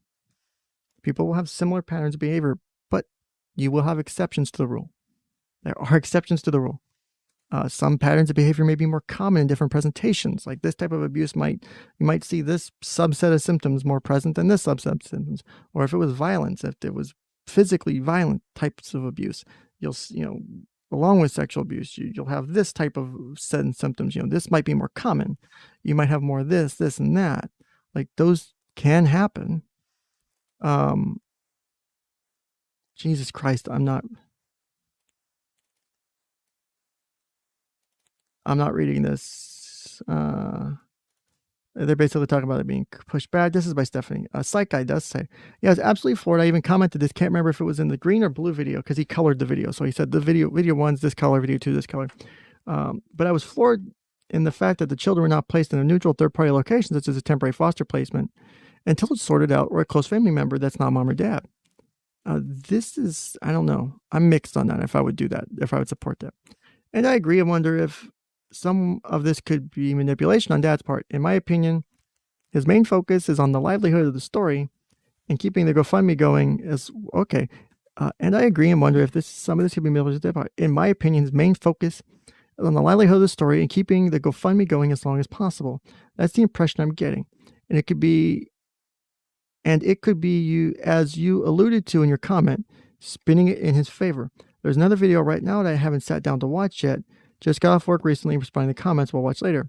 But I did see a few comments point out that the court motion date receipts that the video showed were the wrong date. Okay. So I don't know what to make of this. The only thing I could think of is that Texas is notorious for being a, quote, good old boy network, and connections go a long way. So I heard if he knows people, maybe this played in his favor. You never know. However, despite all this, I still see mom in the end getting custody.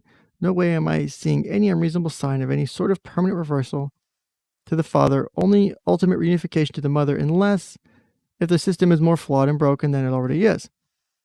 So this is interesting, right? It's not okay for Michael to say that the system's wrong and broken in a conspiracy. But when Psych Guy does it, the system is broken and it's a good old boys network down in Texas, right guys? We all know this. It's fact. It's what happens in places like Texas. This is a fucking thing, right? Whoa. This is what happens when, if dad gets it, it means that the system is flawed and broken. But when Michael says it, it's not okay.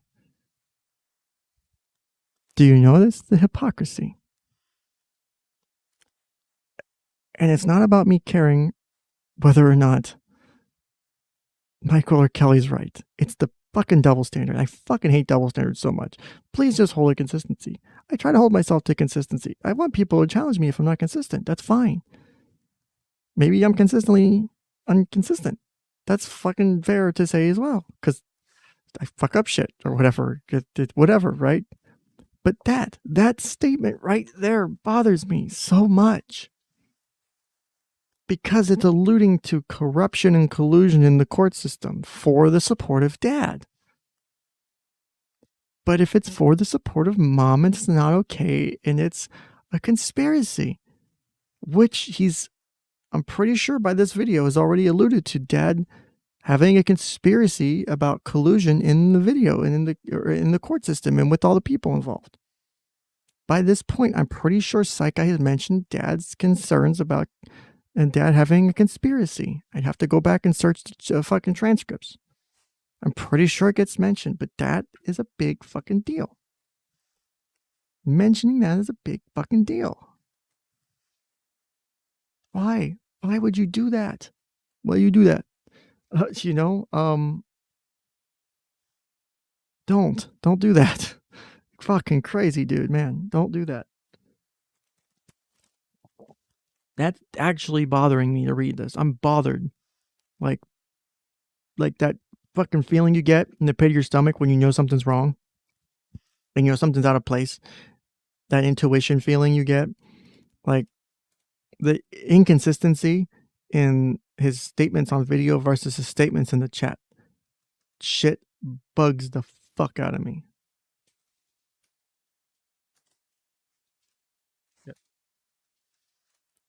And maybe I'm overreacting. I'll give you that. Maybe I'm fucking overreacting. Maybe I'm taking this way out of context. Correct me if I'm wrong. But that speaks so much to me as a problem. Now let me take a screenshot of this, because I want to get other people's input on this. And I'm going to fucking ask the question. I might post that to my community and get people's thoughts on that. And post a poll, because I'm curious as to what other people think, is if this is Psych Guy holding a double standard. Is if Michael feels as there's corruption in the court system, it's a conspiracy. If there's people working against him, it's a conspiracy. But if they work for him and favor him, it's not a conspiracy, because it's the good old boy system. It's the system being broken and flawed.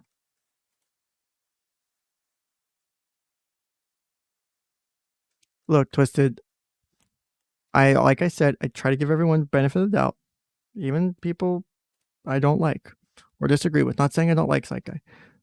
I don't like the fact that this is an inconsistent take on his part. That bothers me. Like, this does not line up with his statements that, well, Dad's saying it's a conspiracy and blah, blah, blah. Right? That doesn't match. That's Psych Guy giving himself a double standard that he now has to, you know, if in a perfect world, he would have to defend against and say, well, this is not what I meant by that was, or let's Cathy Newman. So what you're saying is, let's get Cathy Newman to help do this fucking thing. Now, don't get me wrong. I would love to have a discussion with Psych Guy. I doubt it would go well necessarily, because I'm sure people would like do nothing but fucking attack me the whole goddamn time, which whatever. Look, Twisted, I'm not saying I'm not trusting you. I go off of the way I deal with it. Doesn't mean I don't think he's sus. I give benefit of the doubt. Doesn't mean I'm not prepared for sus. I'm not ready to kick your ass out of the spaceship. Twisted Puppet was not the imposter. Sorry. Ooh, maybe we could do an Among Us game for fucking locals supporters. Do y'all like that? Like an Among Us fucking like like taking turns, or Cards Against Humanity or something. Maybe something like that that's fun and interactive. It's not, I don't know if you guys want more shit like this as a local supporter thing, or if you would like to have something fun like that. Again, still trying to fucking figure that out. But this bothered me. Sarah says, love your non-biased analysis of this case. God damn it. Fucking, hold on. I gotta get a screenshot of this. Fucking in the same fucking thing. Hold on. So, wrong fucking button. Oh shit. I need to scroll back down. Here we go. Wrong. Here we go. So let me do this. Let me get the fucking screen. So this is the screenshot. Love your non-biased analysis of the case. I'm dying right now. Thankfully, I'm certain that after the court hearing tomorrow, the children will be back with their mother. Unfortunately, it's going to take a lot of counseling to repair the mother-child relationship that the father is completely destroyed. It's like I said, hey, thanks for the comment. Check out the video. Yeah, I definitely agree with you. The counseling will be key, and I'm worried about the mother-child relationship. Also, excellent point, my friend. Sarah says, Dad actually said anything like beer koozies. Okay. It's like I said, I posted some additional thoughts below, and another posted comment right below this one, but here's a copy paste of what he said. So we basically copied and pasted it.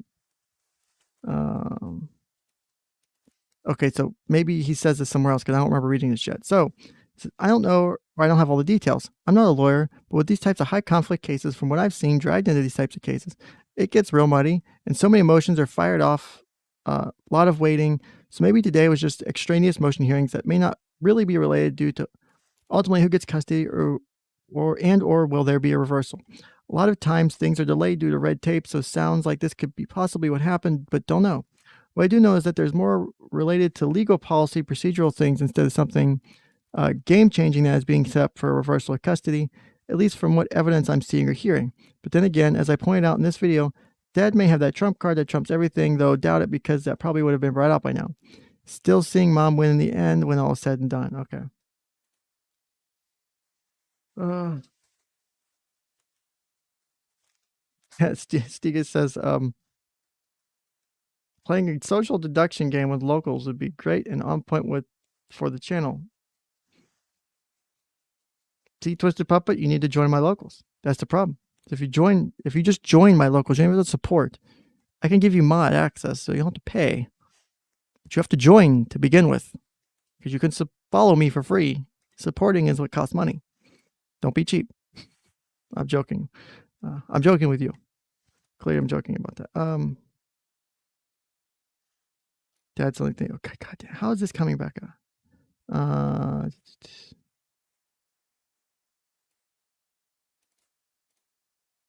Okay, so here's another comment. I think about the good old boy way of doing things. That Stephanie says, Psych Guy says, I think also, sorry to piggyback on your point, that this also seems to be this low-grade good old boy network across the country, intense, of course, in certain regions of the country, especially in the South, no doubt, such as Texas. But I think the fact that full equality has not been established in both sexes, I mean, is it any wonder why there are still gender salary differences in it's 2020? Oh, God damn it. Holding back tears of rage.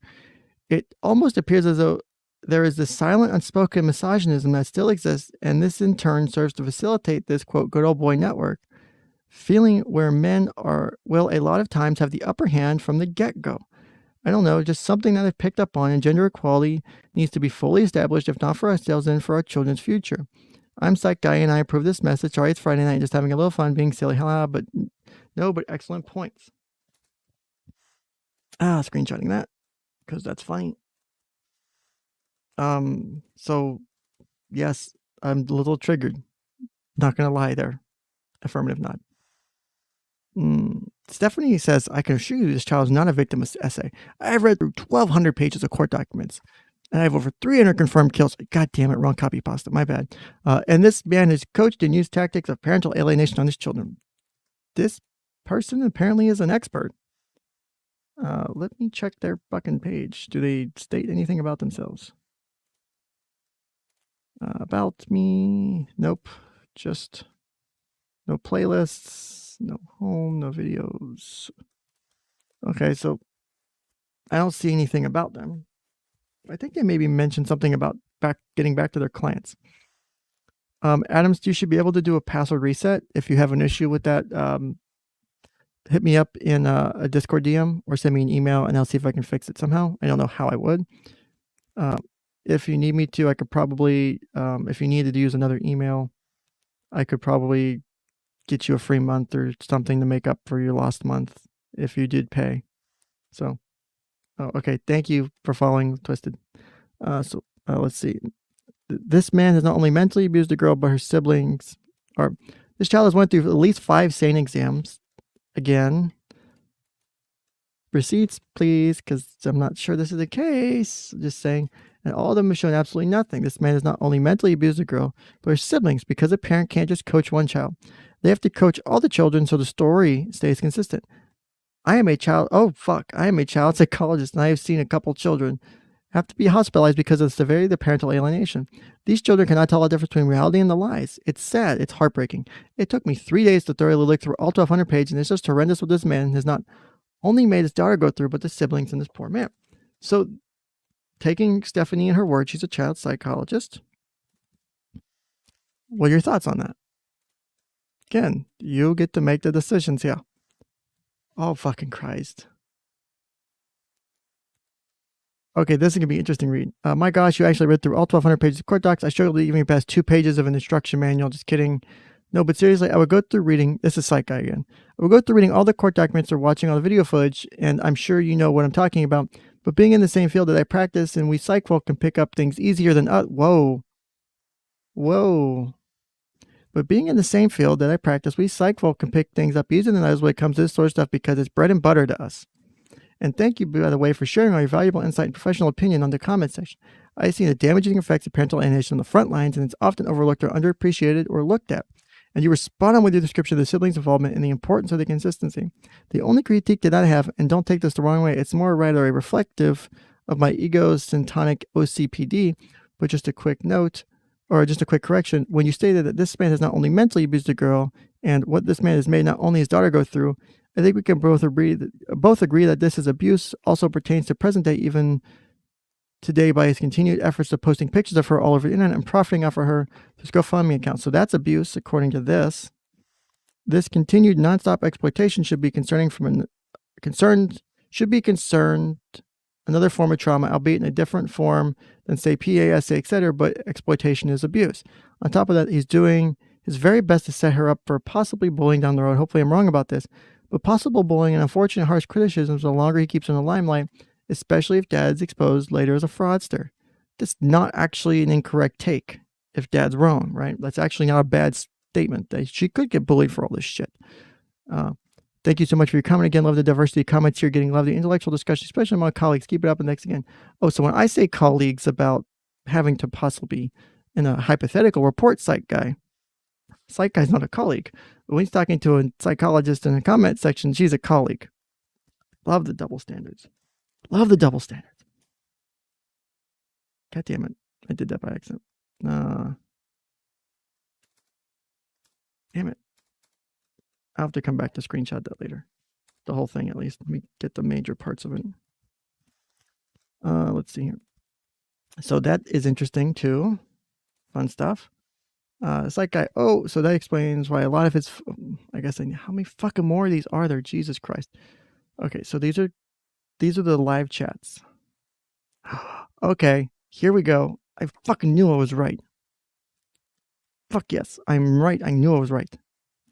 I knew he said something along that lines. The M word, but not saying it. He's talking about malingering. Go to 23 in the chat. What fucking comment are we on down here? How many more of these do we have left? We have 2 left. So let's finish these. I want to go to that fucking section of the live chat. I'm so fucking happy right now.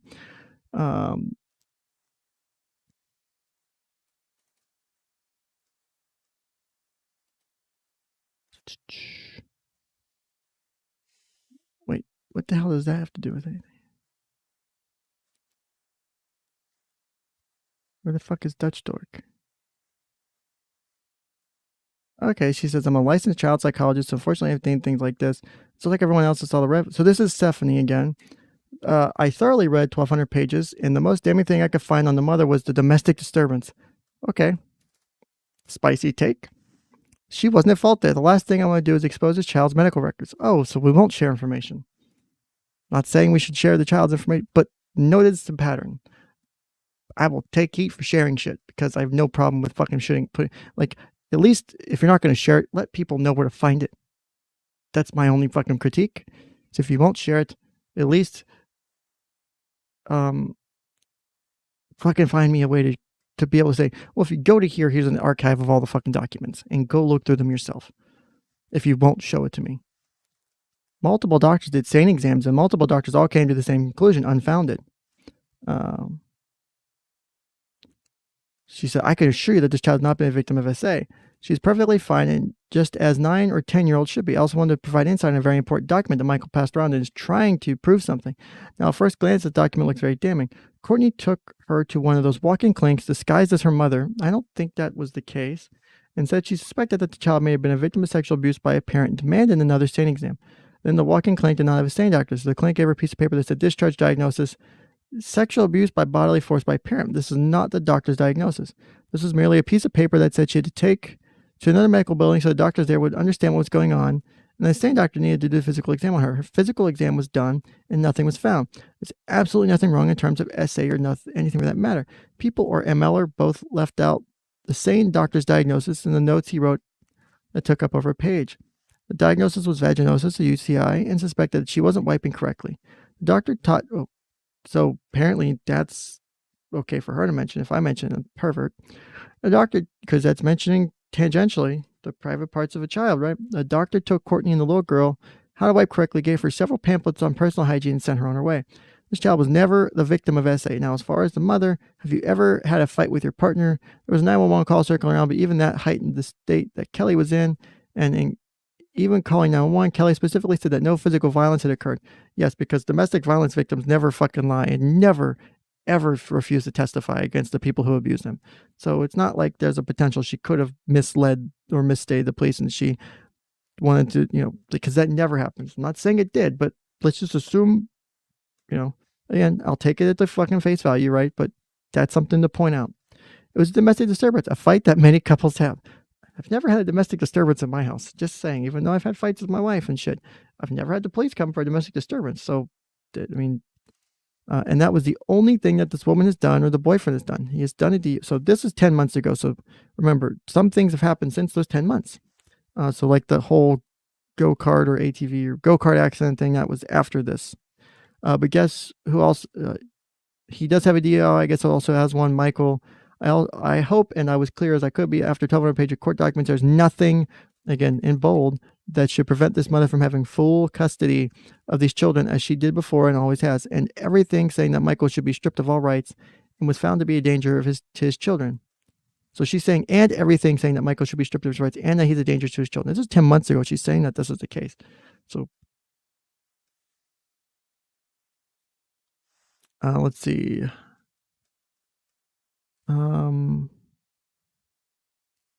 Let's see. What the fuck? There's so many comments in this section.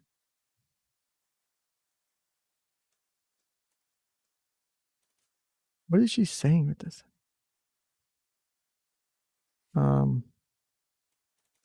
It sounds like a comment was deleted, maybe.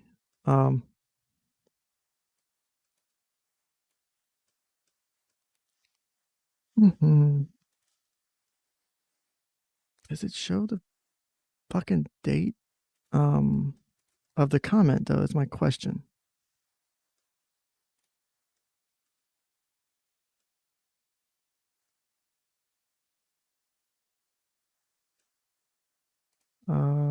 That's weird.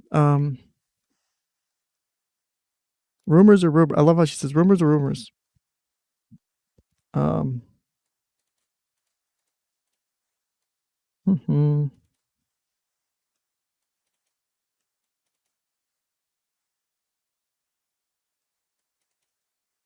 She says she's going to let her attorney know that he's commenting on this case on social media like now. So she's reaching out to the attorney to let the attorney know that Michael's posting on this case on social media. Thank you for your service, Stephanie. You know, I mean, is that overstepping? Like, I don't know, for psychologists who's done so much, like, I mean, I don't know if I would do that. I mean, Stephanie Rose, I can't send you the screenshots on here. Fortunately, apparently 𝐂𝐨 family have confirmed without a crystal ball and critical K to have apparently Annie posted on her Facebook. Your reaction was my gut reaction, but no one's denying it's true. They say 𝐂𝐨 will have visit with the boys only, not on ML socials this part. And general thought process is the new amicus, etc. has not had enough time yet. The only groups I ever look at are not the pro-Michael ones. So they only look at pro-Kelly ones or the neutral ones. They won't look at pro-Michael ones. You should look at all groups. Should be fair to the information. You can adjust for bias as accordingly needed. Hey, look, Ivan the Great. Like we all have domestic disturbances. I've had domestic disturbances at chat.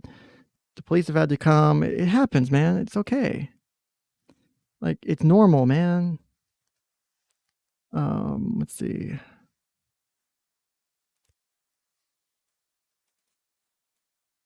Okay, that's just okay. So those are just comments, I think, making up. What simple? Okay, so that explains why his followers using the P word. I couldn't find that specific comment by Dutch Dork. That's what I was looking for.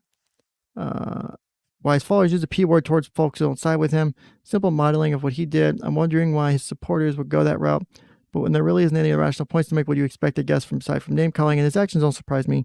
It's typical of someone desperate to paint a narrative in his favor. Guess that's why I don't bother spending time reading all those pages, and me being a slow reader in real life doesn't help out either. That's another interesting information right there, commenting. Screenshot. So when you come to this conclusion, and then you say that's why I don't bother reading the pages, again, it doesn't give you the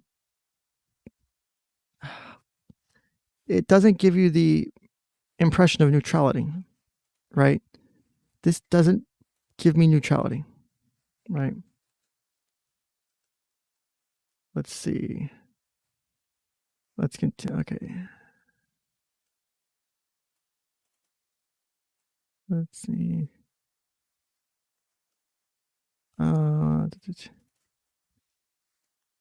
Wait. So I'm jumping into the middle of her thing here. I also agree that this nonstop exploitation should be considered another form of abuse. Most people don't understand that this kind of thing is a pedo's dream and the dark web does exist. And I'm sure this little girl could almost definitely be found there, and it's even more scary and opens up the door to real life danger. Why would they post it on the dark web when it's already on the surface web? That doesn't fucking make sense to me. It's already on the surface web. Why would you put it there? It's fucking accessible. All her pictures and all these documents and shit, right? You can fucking find them and Google them. Why would you fucking put them on the dark web? Unless you're making copies, but like, well, we gotta move it to the dark web because you can't have it on the fucking surface. No, you can't have it on the regular internet. No, you can. Like, there's just a weird fucking thing. Like, this is so weird. Everyone keeps coming back to it's sexual. It's sexual. It's potentially a pedo's dream, and it's a creepy people and all that. Like, I can't help but fucking be bothered by that. We keep coming back to this.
Okay, my fucking Chrome froze. I don't know if you guys heard me when I was talking there for a minute.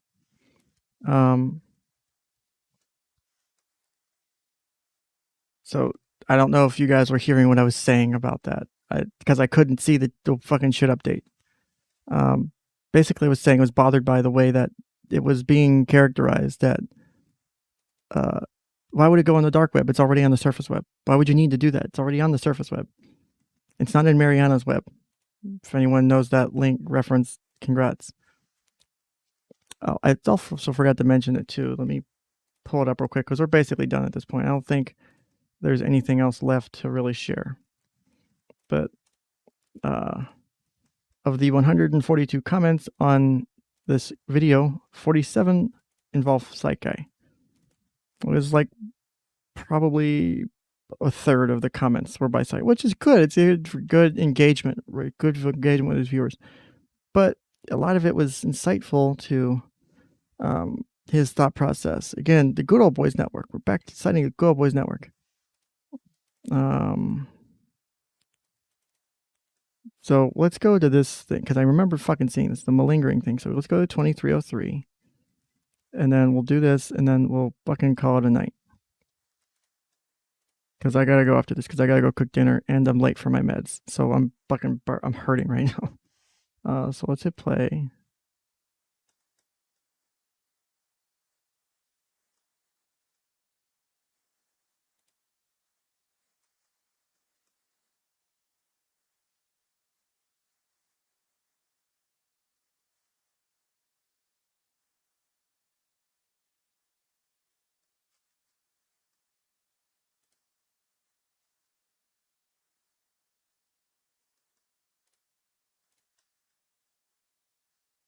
Okay, here we go.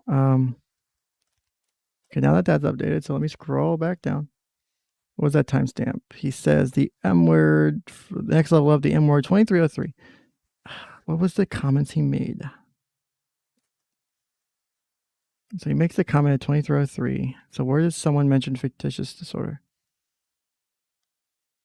Yeah, fictitious. I'm curious if he truly believes this. It's similar to fictitious disorder proposed, or what diagnosis that fits into. I'm inclined to believe it's just fraud, but dissensible. A phone call couldn't buy her things. Supportive figure, mother's lawyer. I've seen parental alienation is my first inclination. All the mentions of Taylor Swift. I think the stepmother needs to be investigated for fictitious disorder. So let me pause that. Let me turn the volume off and just let the chat roll. She was examined way too many times also, but that didn't happen maybe the way you think it did. So like I thought I fucking hit play. Why is it? Let me just forward the chat a bit.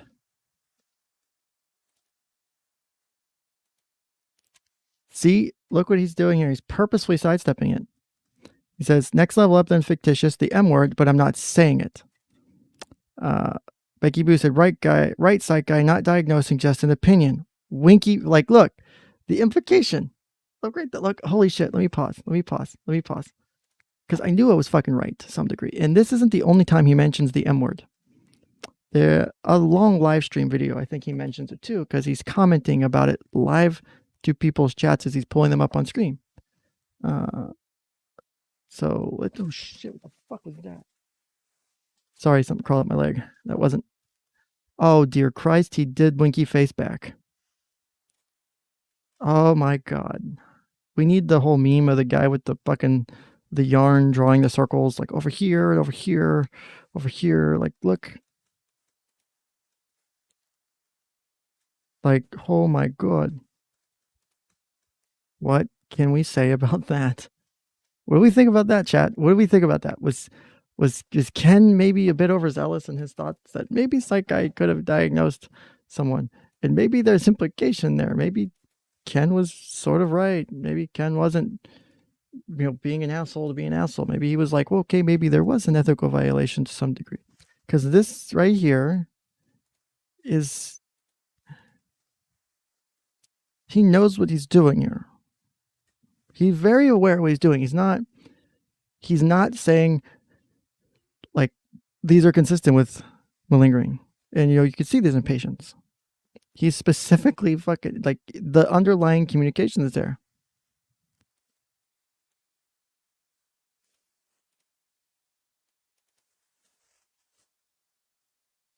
What else does Olivia say? Okay, Olivia's talking about Michael, not about Psych Guy, just because I thought maybe for a minute she meant this, but no. Takiara89's good night. I'm dying over here. Chat, take care and have fun with Ken. And a kitty face, which is our implication of other things, right? That's our implication. That's our winky face in our chat now. Actually, our winky face is the baby shark shit, which no. Which if I get monetized, I'm going to have to cut back on Baby Shark, or I'm going to have to find a remix that I can use that's Creative Commons. That's not going to get me copyright struck or something. Let's see. So I'm just reading chat real quick. Twisted, I don't think that they'd find interesting files necessarily. I don't think. Maybe they're okay with the friendships made along the way. Yes, Sharp Mike, I agree with that statement too. I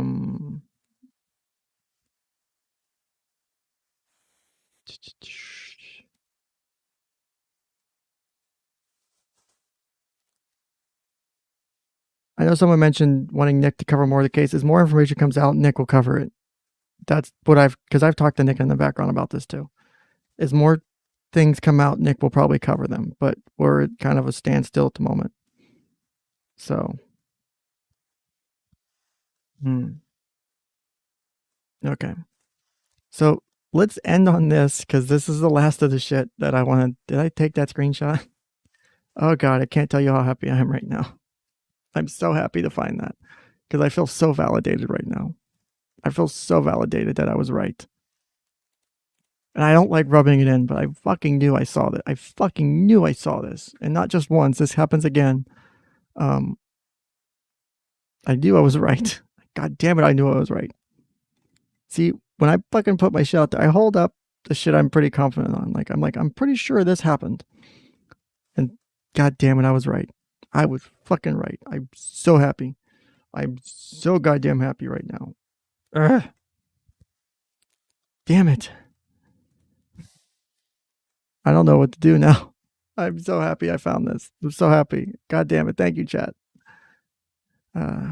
Yeah, not diagnosing Justin's opinion. Wait till you see the comments he makes when someone calls him out for diagnosing. That's probably going to be another stream because I don't think I have time to do that because it's a long ass reply he makes to it. But we'll keep that in mind. We'll go through the comments of the other chat or the other videos too. Should have did this before. I don't know why I didn't think about this. So, but last minute comments, squeeze them in now. If you have any questions or comments, we'll finish up now. And then if there's no other questions or comments, I'll go ahead and there's no other questions or comments. I'll go ahead and end the stream, but I might post that to I might post this image to my locals or something just for fun, or in a comment on this stream, just to say, like on the comment on the stream post, just like, look what I found. So Dr. Part, no, you saw what happened in chat last night on Nick's stream. No, don't. I was so frustrated. I was so mad. I'm arguing with this guy about building construction and fire science, and the guy's no fucking idea what he's talking. Oh my God. I thought I was going to have an aneurysm. It was bad. It was really bad.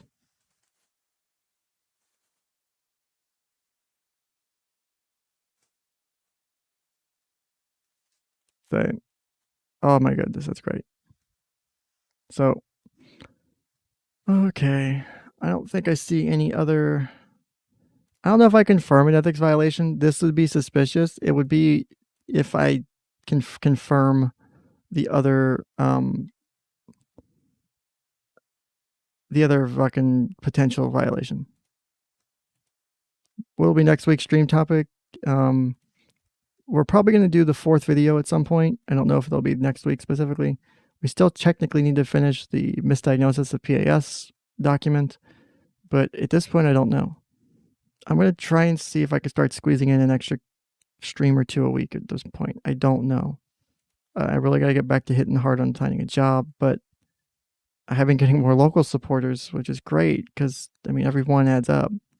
And if I ever get enough to make up for my lost income, then, you know, I'd be happy to do that. But I don't think it's going to get there anytime soon. At least through that or through tips and super chats or whatever. I'd be happy. I just have to make up a decent amount of income right now. It's quite a bit to make up.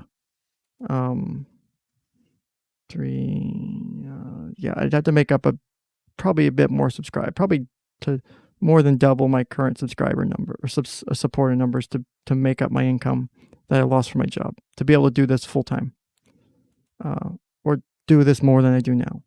And I'm not there yet. I would need more people, and either people super chatting or donating or tipping and shit. Just to, thank you, Ivan the Great. Yeah, I know jet fuel can't melt steel beams. I never said it had to melt steel beams. Jet fuel can't melt 9/11 memes. Aha. But I just said it had to weaken them. That's all it has to do. Trusses under fire load, a heavy fire load with no fire protection will cause a weakening in the support structure, which will cause the collapse of a building. It causes the collapse of roofs all the time on firefighters, and this causes a lot of line of duty deaths for firefighters. It's like I kind of know the shit I talk about. Holy fuck. Oh my God. Ugh. Shortest Mike says, I'm voting we hit that PS document. It was fun to have that translated to human language.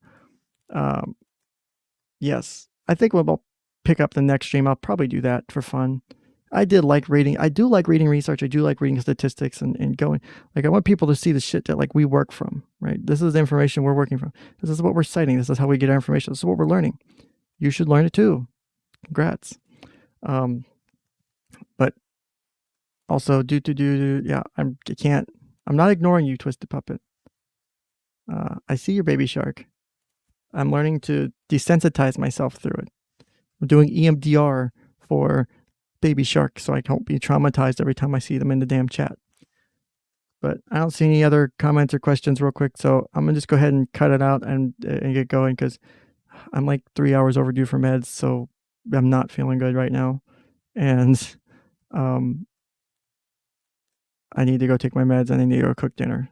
So also I have to plan a potential trip tomorrow to go to potentially an exotic animal convention for me and my wife to do something, to get out of the house, to do something together because we kind of need the break. It would be fun. Probably won't buy anything, just go to look.